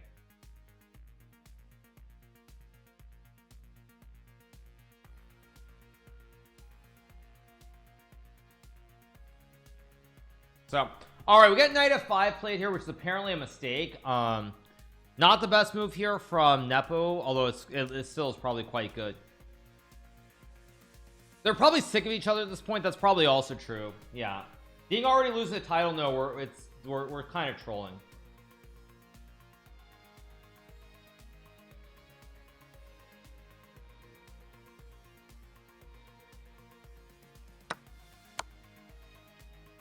But pretty bad position here.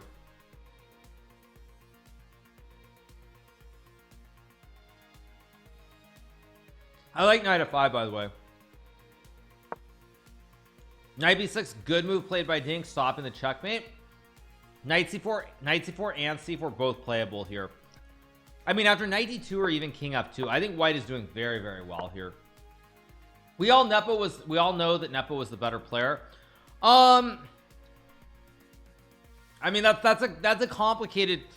I don't think you can say that, because pressure, nerves all do matter. It's like, I would say this: I think the best player is not one of the candidates quite frequently in recent modern times.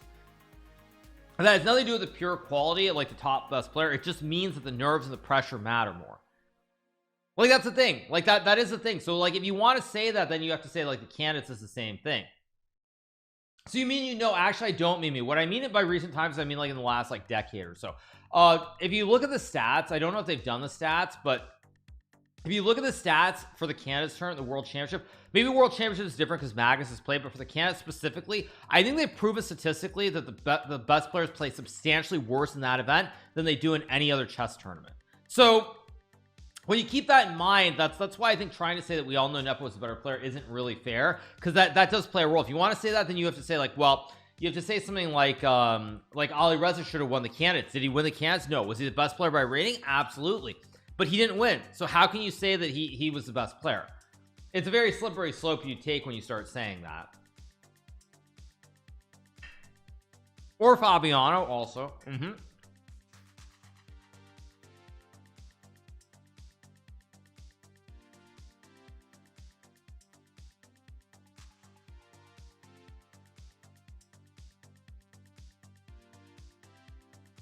Or Ronian, also possibly true. Yeah. Anyway, let's see what Nepo does. Moving around, knight f5 played here by Anish. He gets his knife on f5, probably b6, because if you play like a6 to save the pawn, I'm kind of worried there's gonna be something weird like b3 here. I don't know, maybe it's nothing, but it feels kind of scary.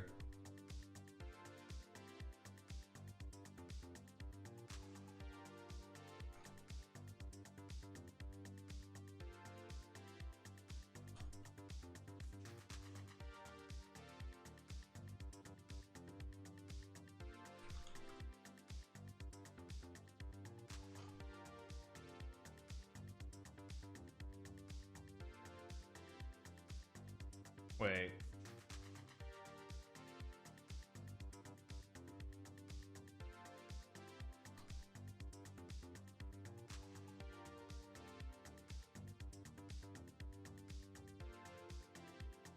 So, all right.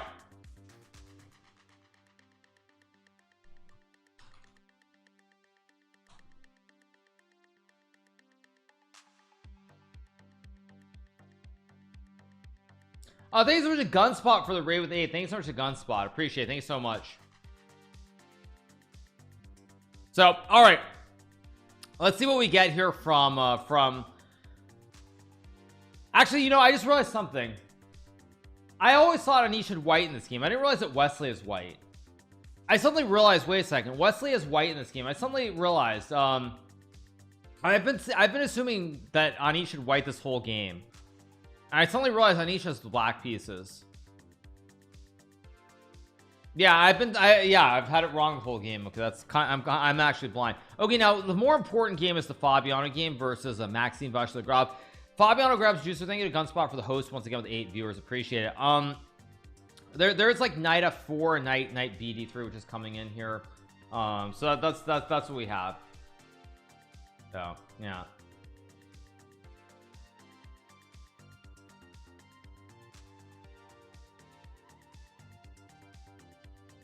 Anyway, yeah.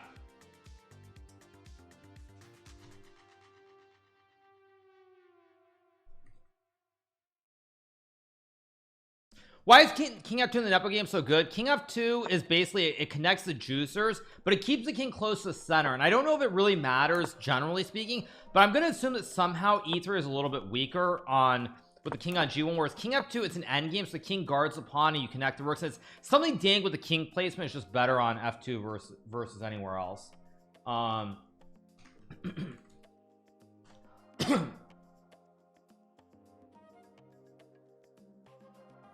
I think King F2 is actually very human because at the top level it just keeps the king close to the center in an endgame.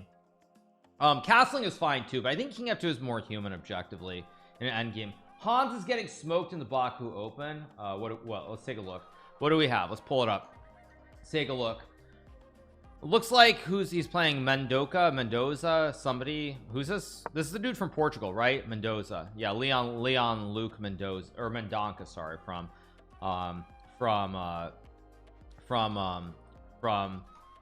India. Rook G8 GG, right? Yeah, Rook G8. Oh, he's Indian? I thought he was from Portugal. Oh, is he from like Goa or somewhere? Is he from like the Portugal part? His name is definitely not Indian. Mendonca is not an Indian last name. Yeah, Rook G8 is GG, right? Let's refresh. Rook G8 looks like game over. No, Rook G8, Rook H8, easy peasy lemon squeezy. Yeah, he's from Goa, I bet. Yeah, Rook G8. So looks like it looks like Mendonca's gonna win. Looks like Niemann's gonna lose. Couldn't happen to a better person. So yeah, looks like Mendonca's gonna be winning the tournament, right? Because they're on what, like 2.5 out of 3 or something. So yeah, it's what it is.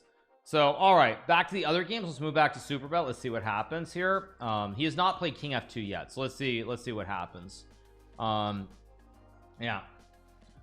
Okay, so Wesley on Anish still going. Rook D1 was played by the dude. Maybe Queen E2, maybe Queen F4. Check Sigmund as well.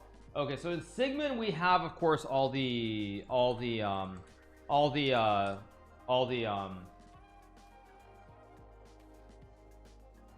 in Sigmund we have what? We have now let's leave up the Hans game for a second, then I'll go back. Let's leave it up and refresh the page so it goes correctly. Yeah, Rook G8 is just easy GG.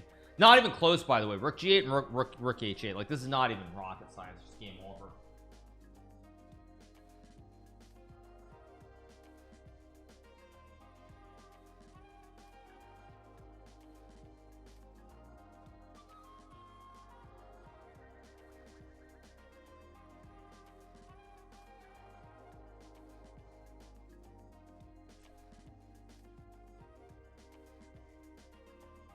Why am I not there? Because I'm a streamer, that's why. Yeah, Rook G8 is just easy win. Yeah, Rook G8. Let's wait for Luke Skywalker Mendonca to play Rook G8. Yeah, and I'll pull up Tepa Sigmund as well.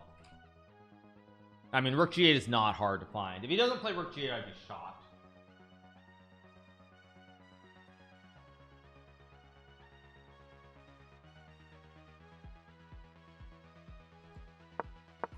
This just wins.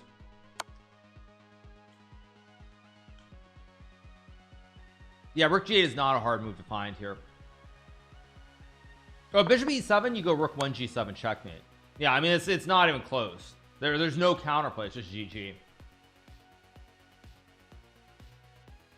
Am I excited for my first classical game against Magnus and Forza at Norway chess? Yes, you guys. I literally couldn't be more thrilled to play Magnus in classical chess. Like, wow.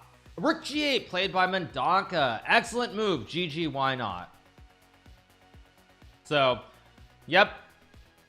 Great game. It looks like a great game by Mendonca, and he's gonna win. I don't know what the results are in the standings. Let's take a look at the standings here. Results. No results, it looks like. So I don't know what the standings are here, but yeah, I think it's Suzanne L for the gift of sub. Appreciate it. So yeah, of course, Han's gonna lose. Couldn't happen to a better person, and you know, all's right in the world. So okay, Luka Mendonca wins. Good stuff. Let's move along back to the other event, back to Super Bet, and let's keep going. So okay, let's see. We have Tepa Sigmund going on. Still a bunch of games still happening. Let's pull them up. Arjun is playing against Jordan Van Forest, so that's going on. What else do we have? Nepo is still thinking here. Maybe King F2. He got Mendonked. Yes, Mendonked. Yeah. So very. It looks like it was a very good game from Mendonca, from what I can tell. So Arjun equals World Championship 2024. I'm gonna give you guys a take about the Indian players.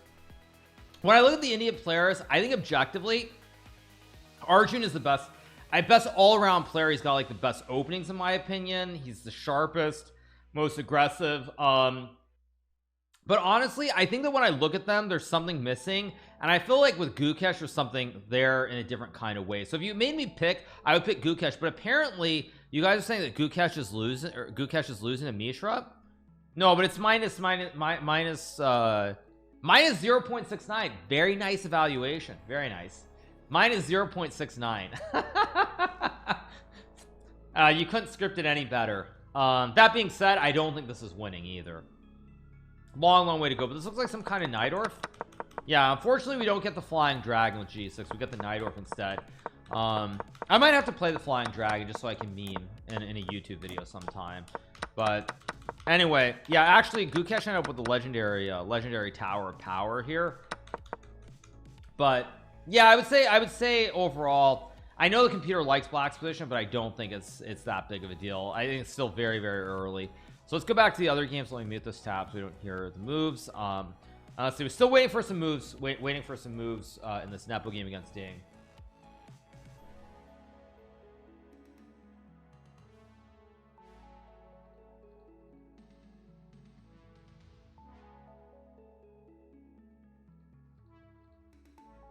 Okay.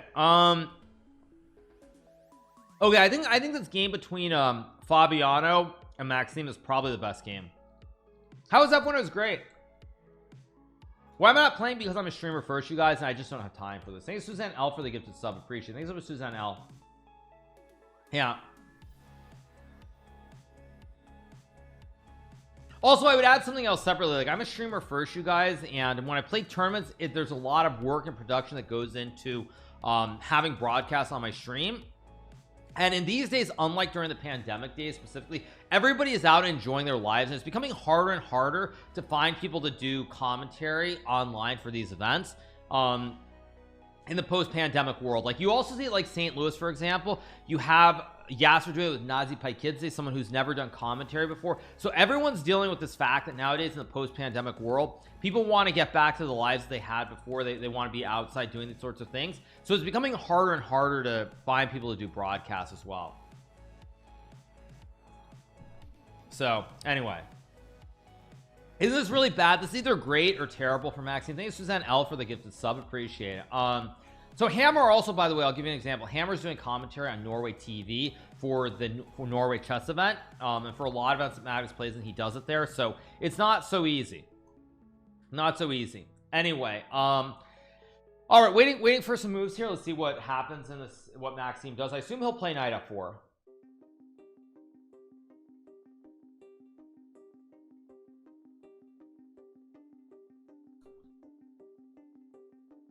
This is what I expect to happen.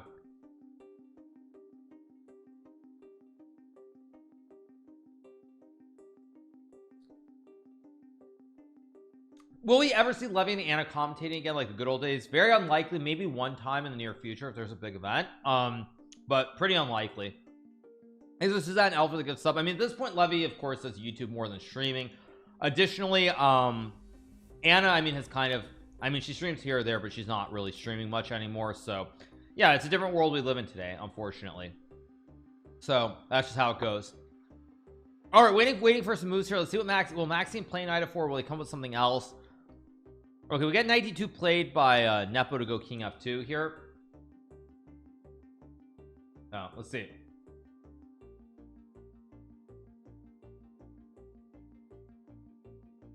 Thanks to Suzanne L for the get this sub. Thanks so much. And king f2. Levy still streams sometimes, but not much. He does YouTube videos primarily.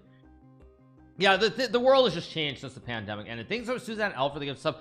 Yeah, I mean, I guess that c4 computer doesn't love the white position, but again, this looks very scary to play. Just because you reroute the knight here, and this you've got this gigantic pawn on b3 that does absolutely nothing. This bishop is horrible, even though it looks really pretty. So I'm not sure. c4 knight c1 looks, why is this knight b1 not so great?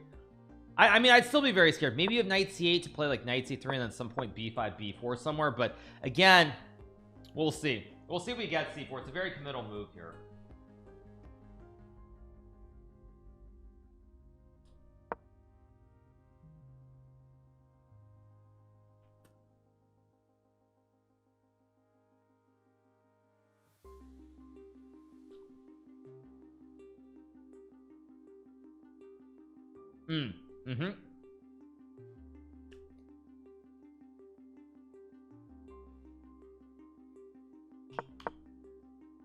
Now I understand why.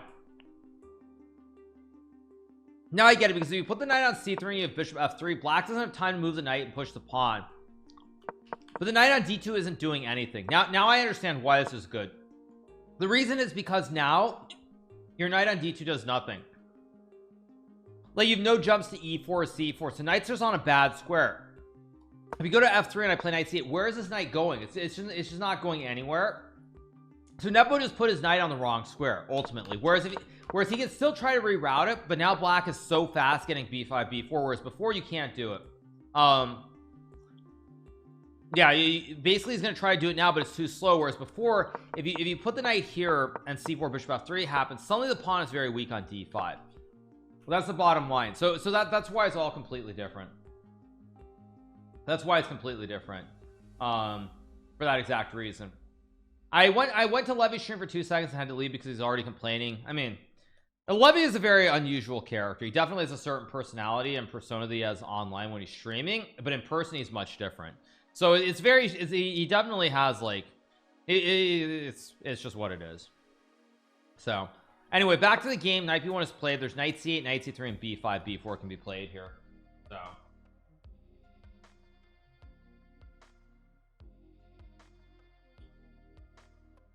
let's see what the moves are. Knight a8 also is a compute. Oh, knight a8. Because now you have knight c7 and b5 b4. Now the knight guards the pawn. The computer is very nice. Computers are strong. Knight a8. My take on Nepo becoming world champion was I was trolling, of course. Nobody takes that seriously. But I would say that it does beg the question, because like Nepo could say, well, how can you claim that the world championship is correct? I lost in rapid chess. I didn't actually lose in classical chess. But yeah, so it is what it is. A specific skill I never understood is how do you route a knight to a square. Yeah, I don't know. It is what it is. Yeah, it's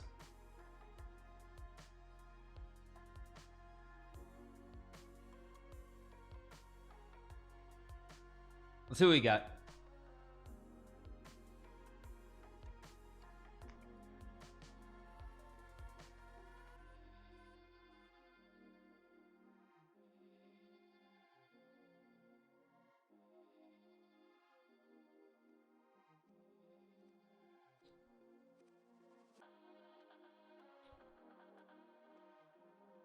Let's see what Ding plays. Knight 8 and Knight 8 both make sense.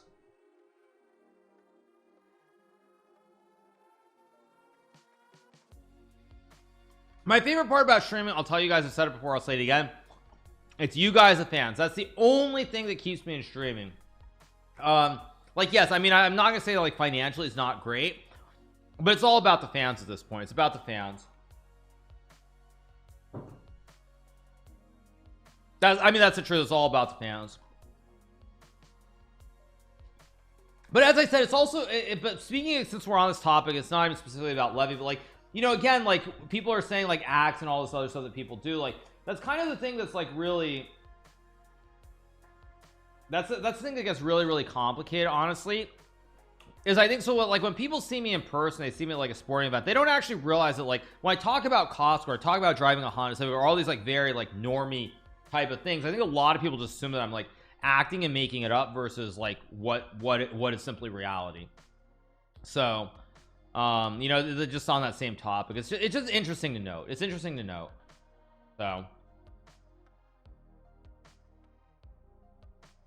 act equals views, can't blame these streamers. Yeah, it's what it is. But you'll still see me at Costco every Wednesday, basically. You'll still see me at Costco every week or every couple of weeks doing my shopping. So anyway,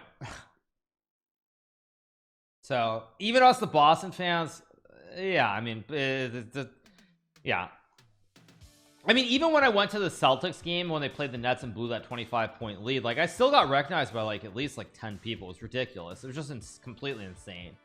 So anyway, this game looks complicated. Have I met fans at Costco? Yes, people have recognized me at Costco on multiple occasions. Yes, it has happened. So we get B6 here. Do you cook? Of course you guys, unless you're worth like $1 billion or $50 million and you can afford to you can afford to just order DoorDash every day. Like some of us actually have to like learn how to make food. I don't know if anyone told you guys that, but yeah. So anyway, waiting for a move here from Wesley in this game against Anish. Maybe B3 and C4, maybe just 97 to make the draw. We'll see.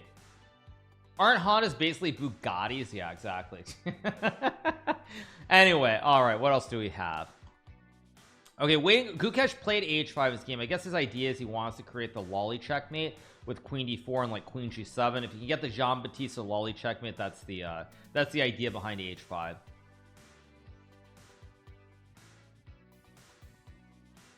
How was the F1? I missed the start of the stream. F1 was great. The hockey game last night was amazing as well. It was a great weekend of events and sports and everything else. So I had a great time. Playoff hockey is the best thing ever. So it was a lot of fun. Of course, there were a bunch of Toronto fans because it's apparently for those people who live in Canada and because Toronto and Montreal are so obsessed with hockey, it's cheaper to buy a ticket or cheaper to like catch a plane flight, book a one-night hotel, and buy a ticket to a playoff hockey game in Florida than it is to just buy a hockey ticket in Toronto. Pretty pathetic, I'll say that. Pretty pathetic that Toronto is so overpriced. So yeah. Anyway, back to the games. What else do we have here? Okay, we're getting the critical line here in Fabiano's game. G3 played here. I assume Maxime's going to go knight D3 and use D's knights. D's knight's very dangerous. If you like take the rook, there's queen H3, which is checkmate and Uno, and you just can't stop it literally. So yeah, I mean, I don't know if the Panthers will sweep the Bruins, but again, or not the Bruins, but the Leafs. But again, at the end of the day, hockey is the one sport where 3-0 doesn't mean it's the end of the world. Rook E8 is a very weird move. What? I guess he wants to use this knight on D3. But rook E3 and queen E2 and your knight, your pony is kind of loose. I mean, maybe you can take. Maybe. Oh no, that hangs a knight. Maybe takes. I mean, the knights are kind of all over the place. But who knows? Fabiano lost a 17-year-old kid at Coffee Chest. Why is that like some shock? He was playing time odds. I mean, why is that a shock? I've lost games at Coffee Chest too. So anyway, Fabiano played poorly in the American Cup. He played fine, just not great. So it is what it is. Yeah. It is what it is, as the saying goes.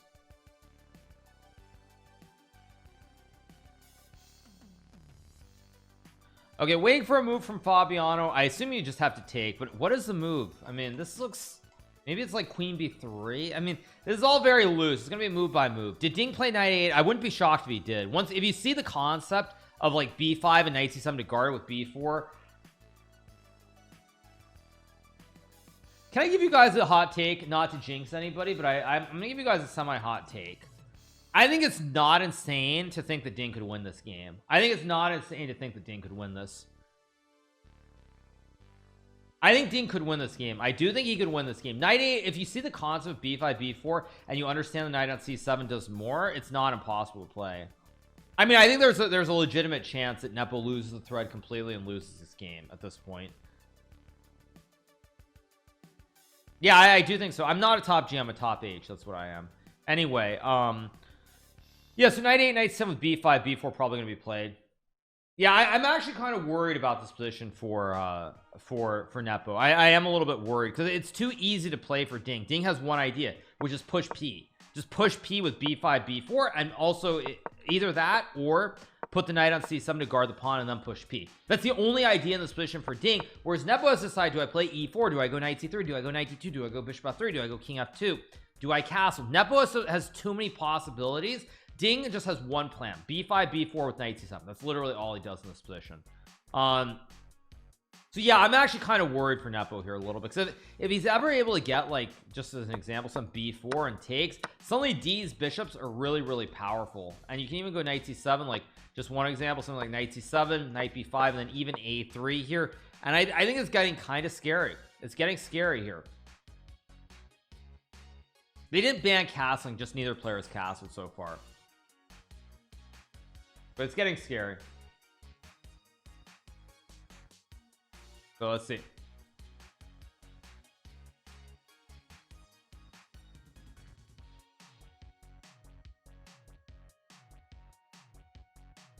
I'm really worried here. Also, for those of you guys who are wondering, we do of course have our decathlon event coming up in about 1 hour and 16 minutes from now. So that's what we have coming up. Would chess change much if castling wasn't allowed? There is an event, I think, that Vishy Anand and Vladimir Kramnik played in where castling isn't allowed. So I don't know if that changes something or doesn't change it, but who knows. Once again, I hope you guys are having a fantastic morning today. Of course, Monday, new week, plenty of fun times ahead. So I hope you guys are doing well and all is good. So big shout out to 3,000 you guys who are watching on this fine Tuesday or Monday morning. Sorry. Yeah, I mean, the problem here is the bishop on b3 isn't great, but you have a very obvious idea with b5, b4 to open up. So, it's looking good. You always answer a question with a question. Questions, it's all questions. So, it's a fine day. Yeah, it's a nice sunny morning here in Florida, so I'm feeling pretty good. Yeah. Do I follow European football team? Not close. Of course, everybody knows about the Norwegian god Haaland, or I'm mispronouncing it surely, but I mean, Premiership I followed a little bit, but that's the only one that I follow. Fettuccini is going to win. Fettuccini's game is very forcing. Fettuccini generally very strong player when it comes to concrete calculation. Fettuccini likes set positions where you can do pure calcs, and it's a pure calculation position with queen e2 or queen b3. It's all move by move, and Fabiano excels at this. He excels in the move by move situation, so I think he's likely going to win this game.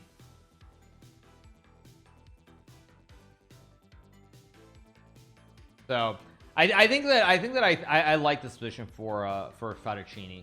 Fabiano is one of the best calculators when the position is stable. When it's just pure calculation and the pawns are very stable and it's every single move is critical, he I think is probably the best pure calculator. So I think Fabiano I like Fabiano's chances here. Again, computer says it's completely winning. These are humans, these are not 3,900 stonkfishes, so we'll see. Do you follow the NBA? If so, who do you think will win? I think that in the NBA, if I have to root for somebody, I got to root for the Philadelphia 76ers or the Los Angeles Lakers. Probably Lakers, though.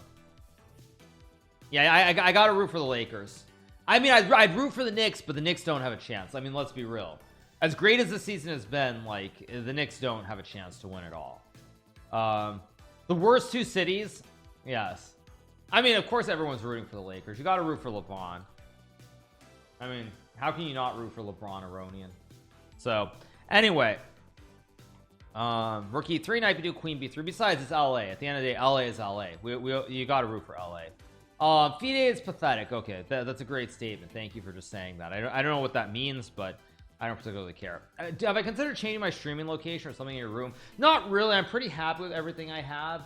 Actually, I'll turn this on.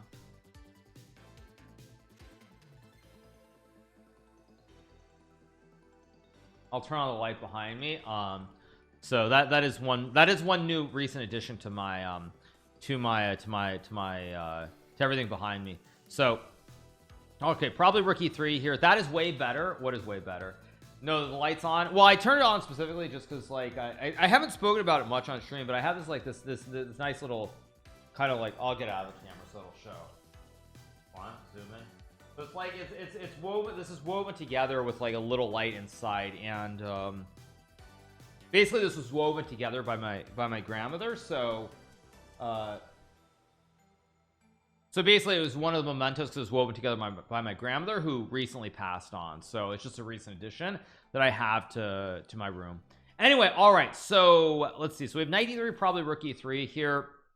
I think woven's the right word, woven, sewn, whatever you say, but yeah. So probably rookie 3 will be played here. Rookie 3, knight b2, then either queen b3 or queen e2, one of the two moves. So yeah, condolences. It's okay, you guys. Life is short.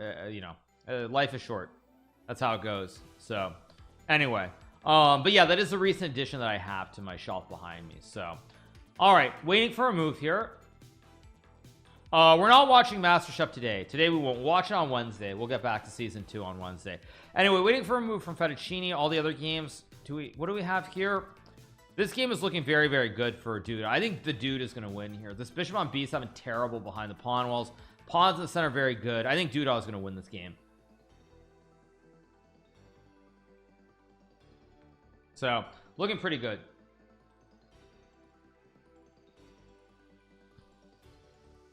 So yeah. So we get here from Dayak, but I think Dayak's gonna lose. Dayak's gonna lose. What is Gucci Reza doing? Gucci Reza's position. Wait, no, Gucci Reza, it's even material. I thought for a second Gucci Reza was missing a pawn, but it just looks even. Yeah, I think after queen e7 and bishop e6 or c6, this game is probably gonna be drawn pretty soon. I think this will be a draw. So this should be a draw. Ding versus Nepo is probably the sharpest game here. This is probably the sharpest and most critical, maybe not sharpest, probably the game that has the most impact in the chess world today, I would say. So we have that. We have queen b3 played by Richie, probably queen c2. I mean, very likely this is going to be just a draw, something like this, c6 or c5. Hard to believe that Richie will lose this, so I think this will be a draw. So likely another draw for Gucci Reza. Still going to remain on -1 after drawing today.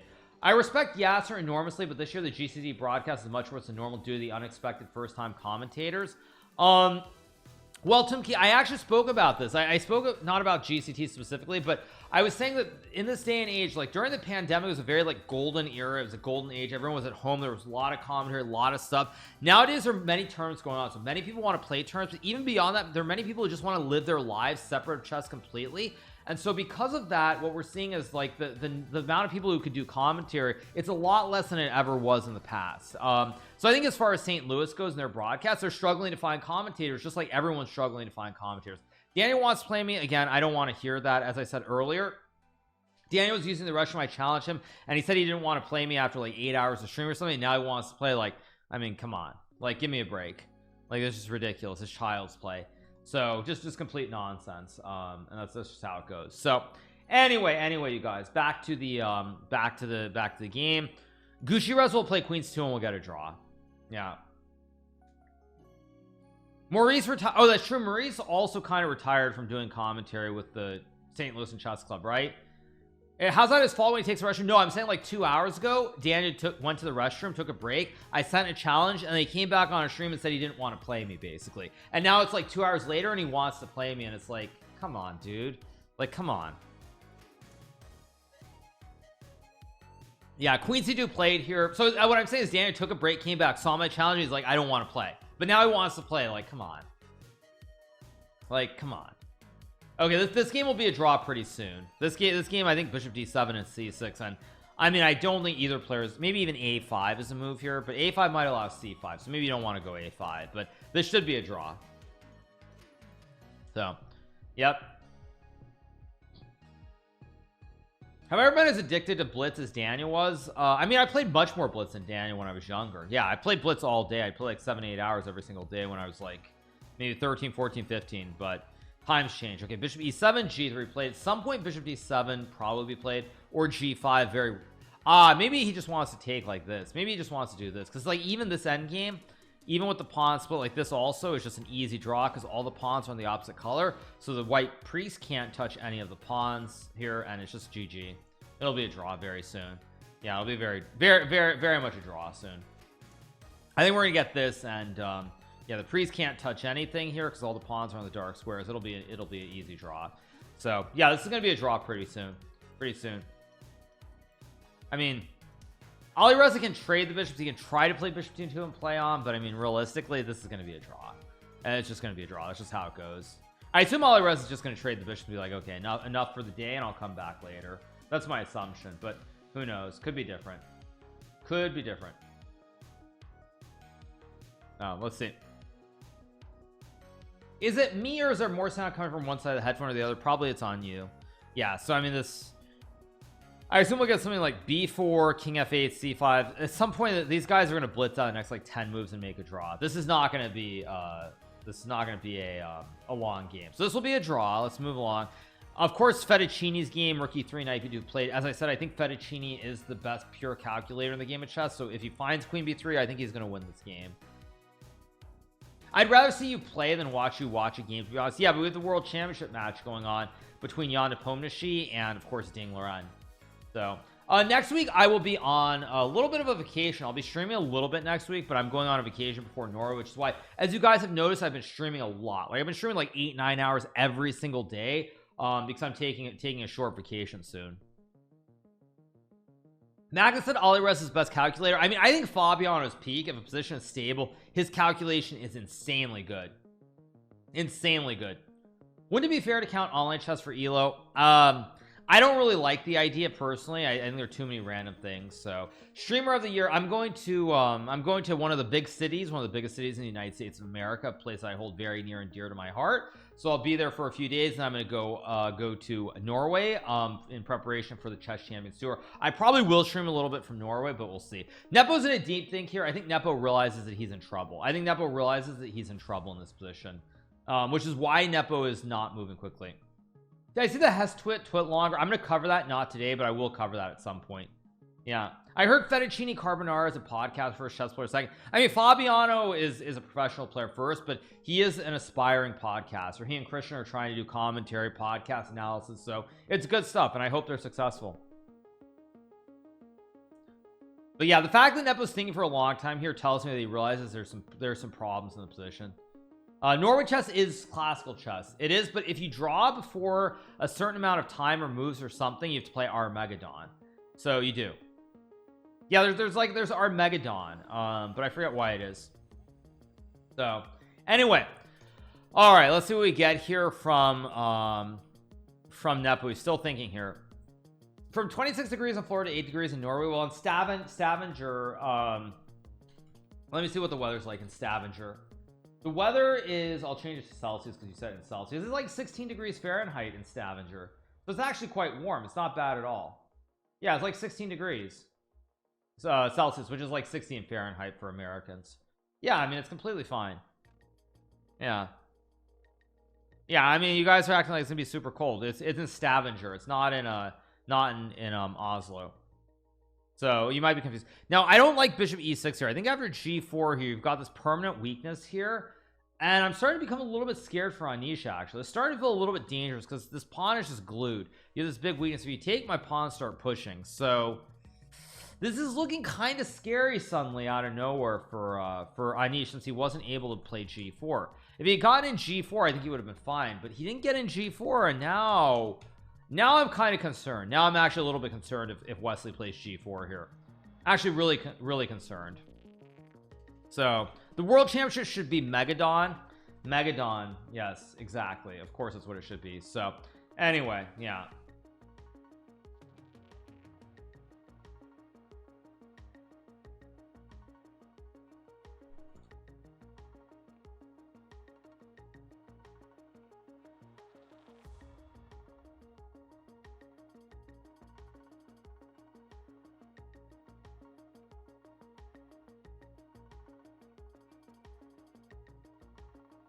Let's see what Wesley does though. Wesley should play g4 here. Will he be an audience at the board? I'm not sure. If Wesley wins this game, he will be the leader. He will be the leader. So okay, this game between Reza and Richard, these guys are just gonna make a draw very soon. Just like, I don't even know how they're gonna do it. Maybe they'll play f4 f6, but these guys will draw extremely soon. What else do we have? No moves here. The other game's still going on. Okay, and look, this position, it continues to look terrible for Dayak. I mean, takes even knight e2, knight g3, like takes knight e2, knight f4, knight e2, knight g3, and I think it's great. Alireza's game headed for a draw very soon. Oh, you meant if I stream from Norway, you're gonna be able to watch. Wesley's style is very solid, very solid. So yeah, this will be a draw. We don't need to watch much more of that. Nepo plays knight c3 after a long thing. We're gonna get knight c7 here with the idea of b5 b4. I think Nepo's gonna have to go e4 to open up the center of the board, or else he's gonna end up in trouble very soon. So this game is starting to heat up a little bit here. In the other game we have, okay, Wesley's game still draw. So the only one is Fettuccine, and Fettuccine does play queen b3. Like I said, Fettuccine carbonara, very delicious dish, also a very strong chess player as well, and he plays him. Like I said, I know my chess. So I know my chess. And I'm knight d3, there's e5 here. So yeah.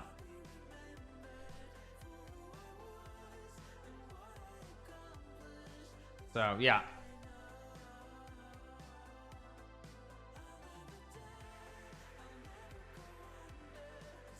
Did I say Fabiano's a delicious dish? Fettuccine carbonara is pretty good, by the way. Pretty good.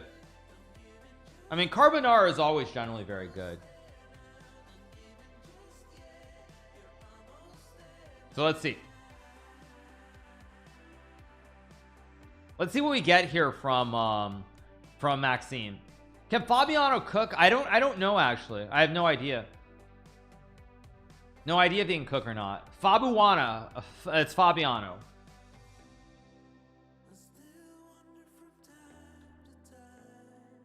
Okay, waiting for Maxime. He's gonna go knight d3. We're gonna get e5 here. Very sharp position. And going from there. I'm appearing on MasterChef 1. I don't know, you guys. I mean, let me get my fruit so I can show you guys. You guys can tell me if I sliced poorly or bad. I didn't slice super thin, but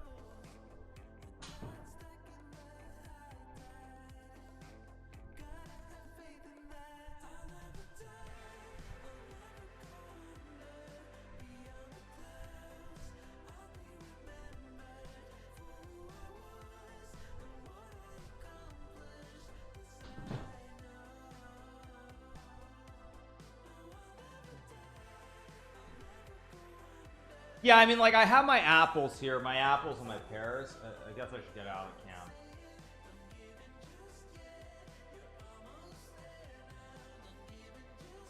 So anyway, yeah, I mean, Gordon would hate it, but I don't care. It's still good, even if I can't slice it super thin.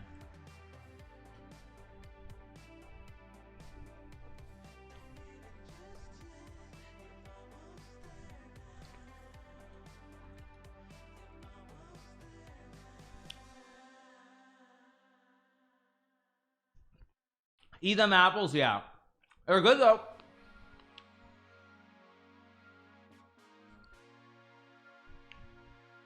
So let's see what we get here.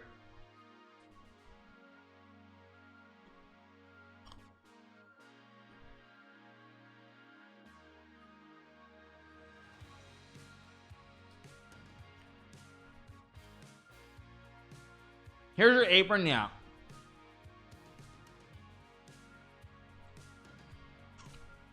This looks great. Also, how many pawns is not Nepo? Sorry, Maxime down. 1, 2, 3, Wait, 1, 2, 3, 4, 5, 6. 1, 2, 3, 4. So after bishop c5, suddenly you're up 3 pawns here. So I think that actually Maxime is down a lot of pawns here. He's probably gonna lose.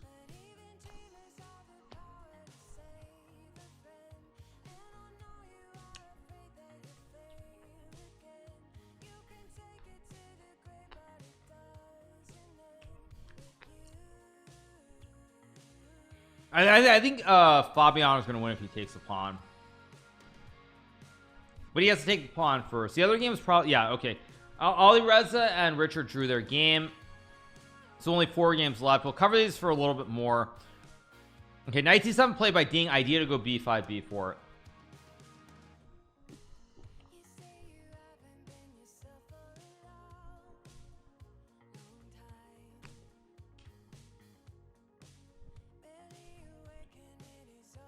Do I ever go to concerts? Not that often, no.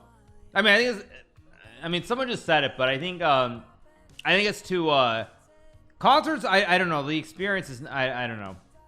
I don't feel like the live experience is all that special relative to what you can listen to. Just listen to on YouTube or wherever.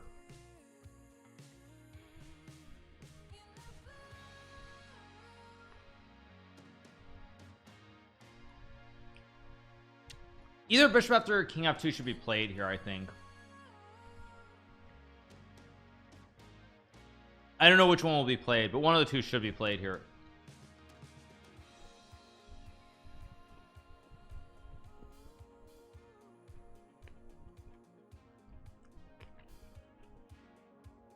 I get the feeling you always want American players to win, which is nice. Of course,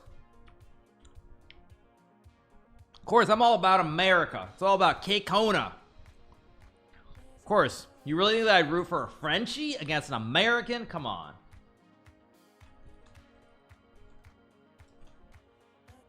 Come on, seriously. Be serious. Of course I'm rooting for Fabiano. I mean, yeah, you think I'm gonna root for Frenchie over Fabiano? Are you out of your mind? Seriously. I mean, come on, let's be real. Consider the French idolized Dugal, who was busy saying all those terrible things about America. Give me a break. Give me a break.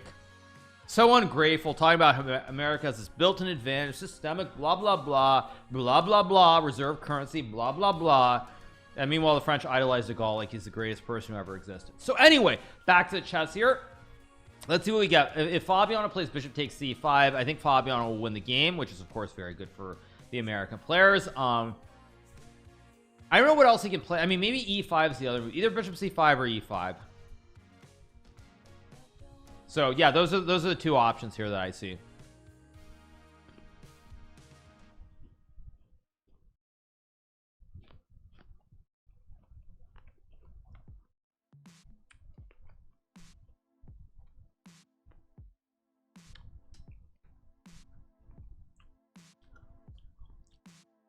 The French idolize Napoleon. That's true.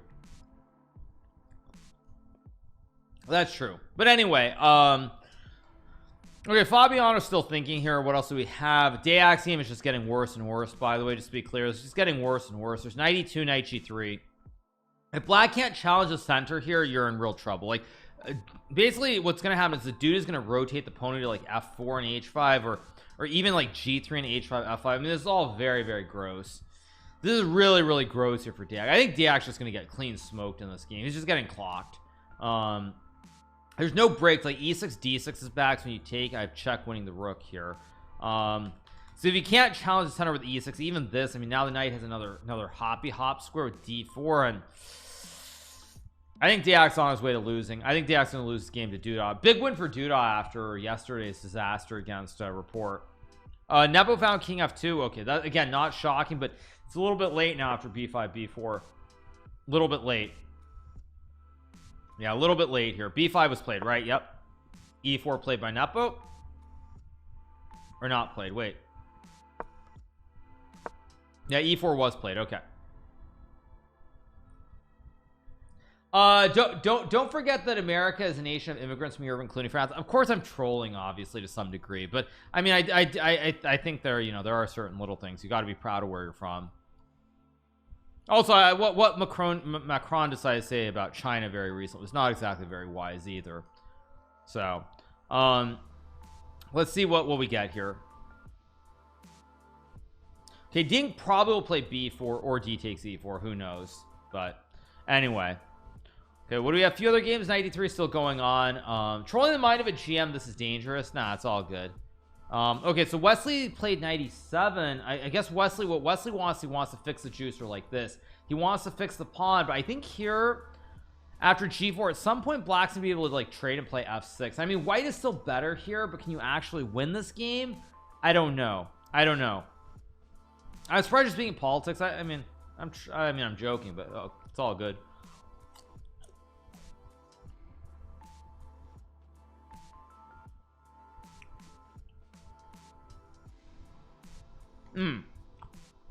Also there's this too, like rook h1, king e6, king e5.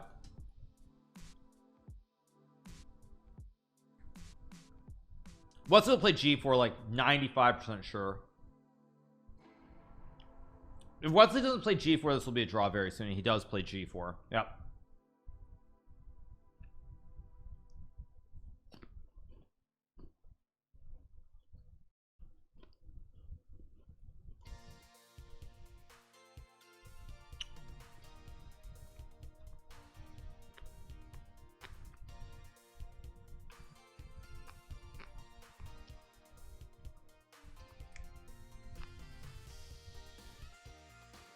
All right, anyway, waiting for some moves here after g4. hg4 or h4 or something will be played, probably hg4. This is a good song too. Yeah, how do these players find computer moves when needed? Because they can sense there's danger and they use their time very judiciously when it's on the edge. Because these players can sense, like right here Anish is scared. He's like, uh-oh spaghetti-o. Like if the rooks ever come off, for example, I'll just illustrate this. Like you get some position like this is actually probably close to winning because of the 3 connected juicers here. Like this is probably just winning with the 3 connected if you can roll the pawns. So already here Anish is scared about the end game, because if he ever loses pawn and white can keep the 3 pawns in the center, you just lose even if rooks are off the board.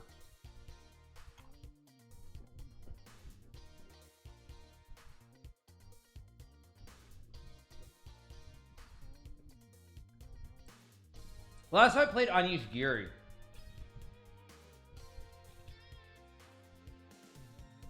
Last time I played Anish in classical chess, I don't know. I played him in the World Rapid and Blitz. Last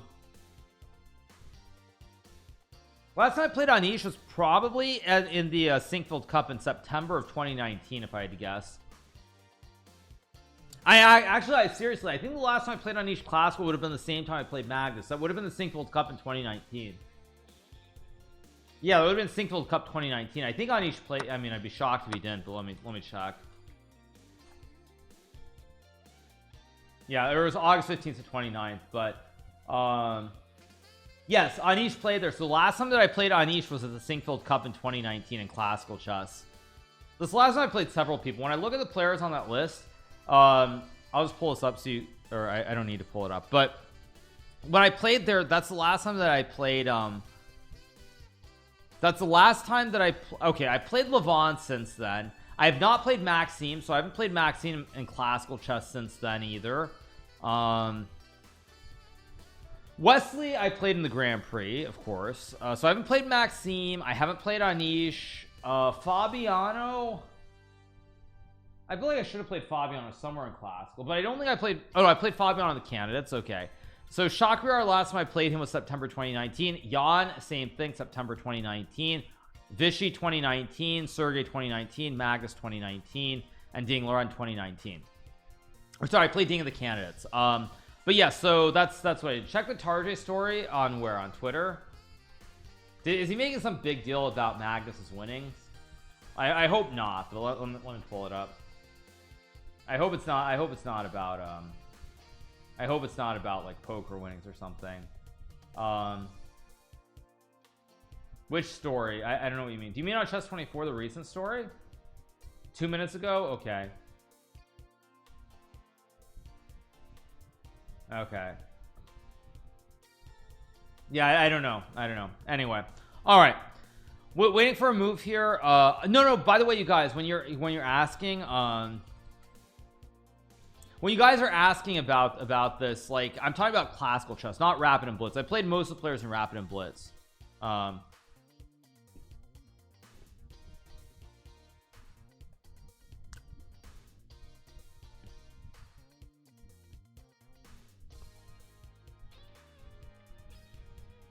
I a cat or dog person?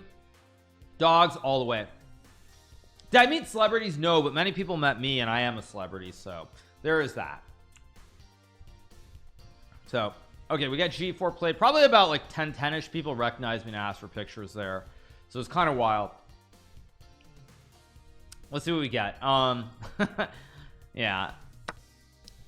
Okay, what happened to one of the... Okay, Nepo's game is getting very exciting. By the way, it's suddenly like spicing up. Maybe not spicy, maybe it's just simplifying. Takes bishop c4, maybe. I think this is headed towards some kind of... This feels like it's simplifying.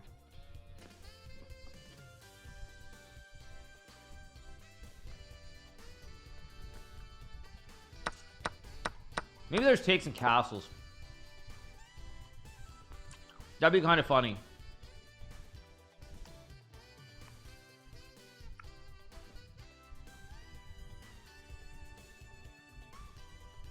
So let's see what we get here. Ding, I mean, I think Ding should survive this. I think this is still fine, right? Takes and castles. I mean, this looks very drawish. Maybe not bishop. Maybe there's bishop d2 also. Classic right triangle and a kebab all at once. Yeah, I think Ding will save this game. I do think Ding's gonna save this. Amazing how quickly they go back and play events. Yeah, they have to. 15 minutes later. Yeah. First and only time, not sure I believe that. Nah, I think that's probably true. Yeah, probably true. By the way, Ding's game has gone exactly as I said it would. By the way, we've gotten the exact position with e4, b4, takes, rook f5, and now castles as expected on move number 27. And I expect we'll get takes, king e3, bishop d2, and the game is going to end in a draw pretty soon. That's my assumption. Probably true. Yeah, I think it's... Oh, by the way, Fettuccini won already. Fettuccini's game went e5, f5, knight h2. Queen h3, knight e2, and Maxime resigned because the queen is getting trapped here. He's going to lose his Pokemon. Both knights are in bad shape. If you take with the knight f4, trapping the Pokemon, and it's just GG. The queen is dead. The queen is just completely sauced here. There's knight f4, and it's game over. So actually, Maxime just resigns and loses. Wow, just resigns and loses. So, all right, you said Nepo had some g4. Okay, let's change the scene, of course, and keep going. Nepo had some g4 where. He had g4 where? G4 in which move? Oh, he had g4 right here. To guard the knight. He had g4. I mean, yeah, I guess this is better, but how much better is... I mean, this knight on f5 is really good, to be fair. So maybe this is actually quite good, but I'm still not convinced that it's winning. Not convinced it's winning. So, okay. Anish's game is still going. Anish's game, by the way, I think has gotten pretty critical. Someone said Anish blundered here. And after c5, thank you so much to Gritty Baby for gifting a sub to Vivix. Thank you so much to Gritty Baby. Yeah, it was like bishop e3, king f6, and I mean, probably it's okay for Anish, but it does feel very iffy with this 1 weak pawn here. Probably it's still a draw, but it feels quite dangerous. So this game is going to go on till the cows come home. Dayak's game's still going. Apparently the bars come down, but it still looks very good for it still looks very good for Jan Duda. Although 92, there might be e6 here, and you no longer have d6. There's no longer a queen e5 check. Actually, if this happens, it might not be that bad at all for Duda. No, or for Dayak rather. Dayak might be completely okay here after e6, and he has to play e6 to open up the scope. Thank you to Mujan for the gift of sub. Thank you so much, Mujan. Appreciate it. Thank you so much. Actually, after e6, I'm really unconvinced because now the two open file, there are going to be two open files in the center, and this looks quite scary. Quite scary.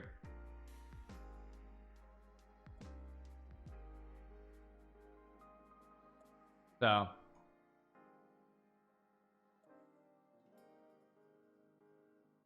all right, let's see what we get though. e6 has been played here by Dayak as well. So yeah, what are we getting? We're gonna get a draw in the Nepo game, so very disappointing.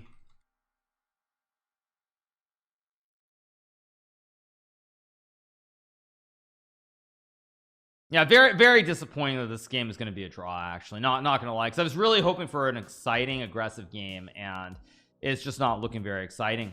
So very sad.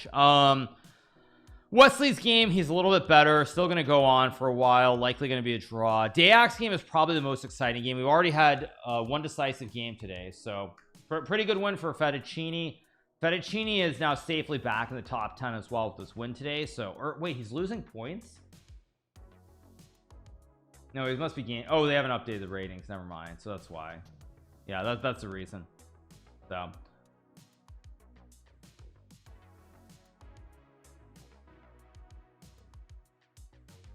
did I see Karyakin versus Artemiev? No, I didn't see that game. How good was Luke McShane? Could he have been a top player? Luke McShane was a very good player. He was 2,700 at his peak.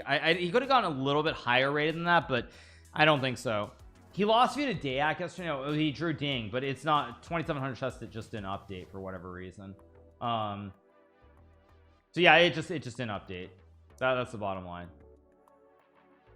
Yeah.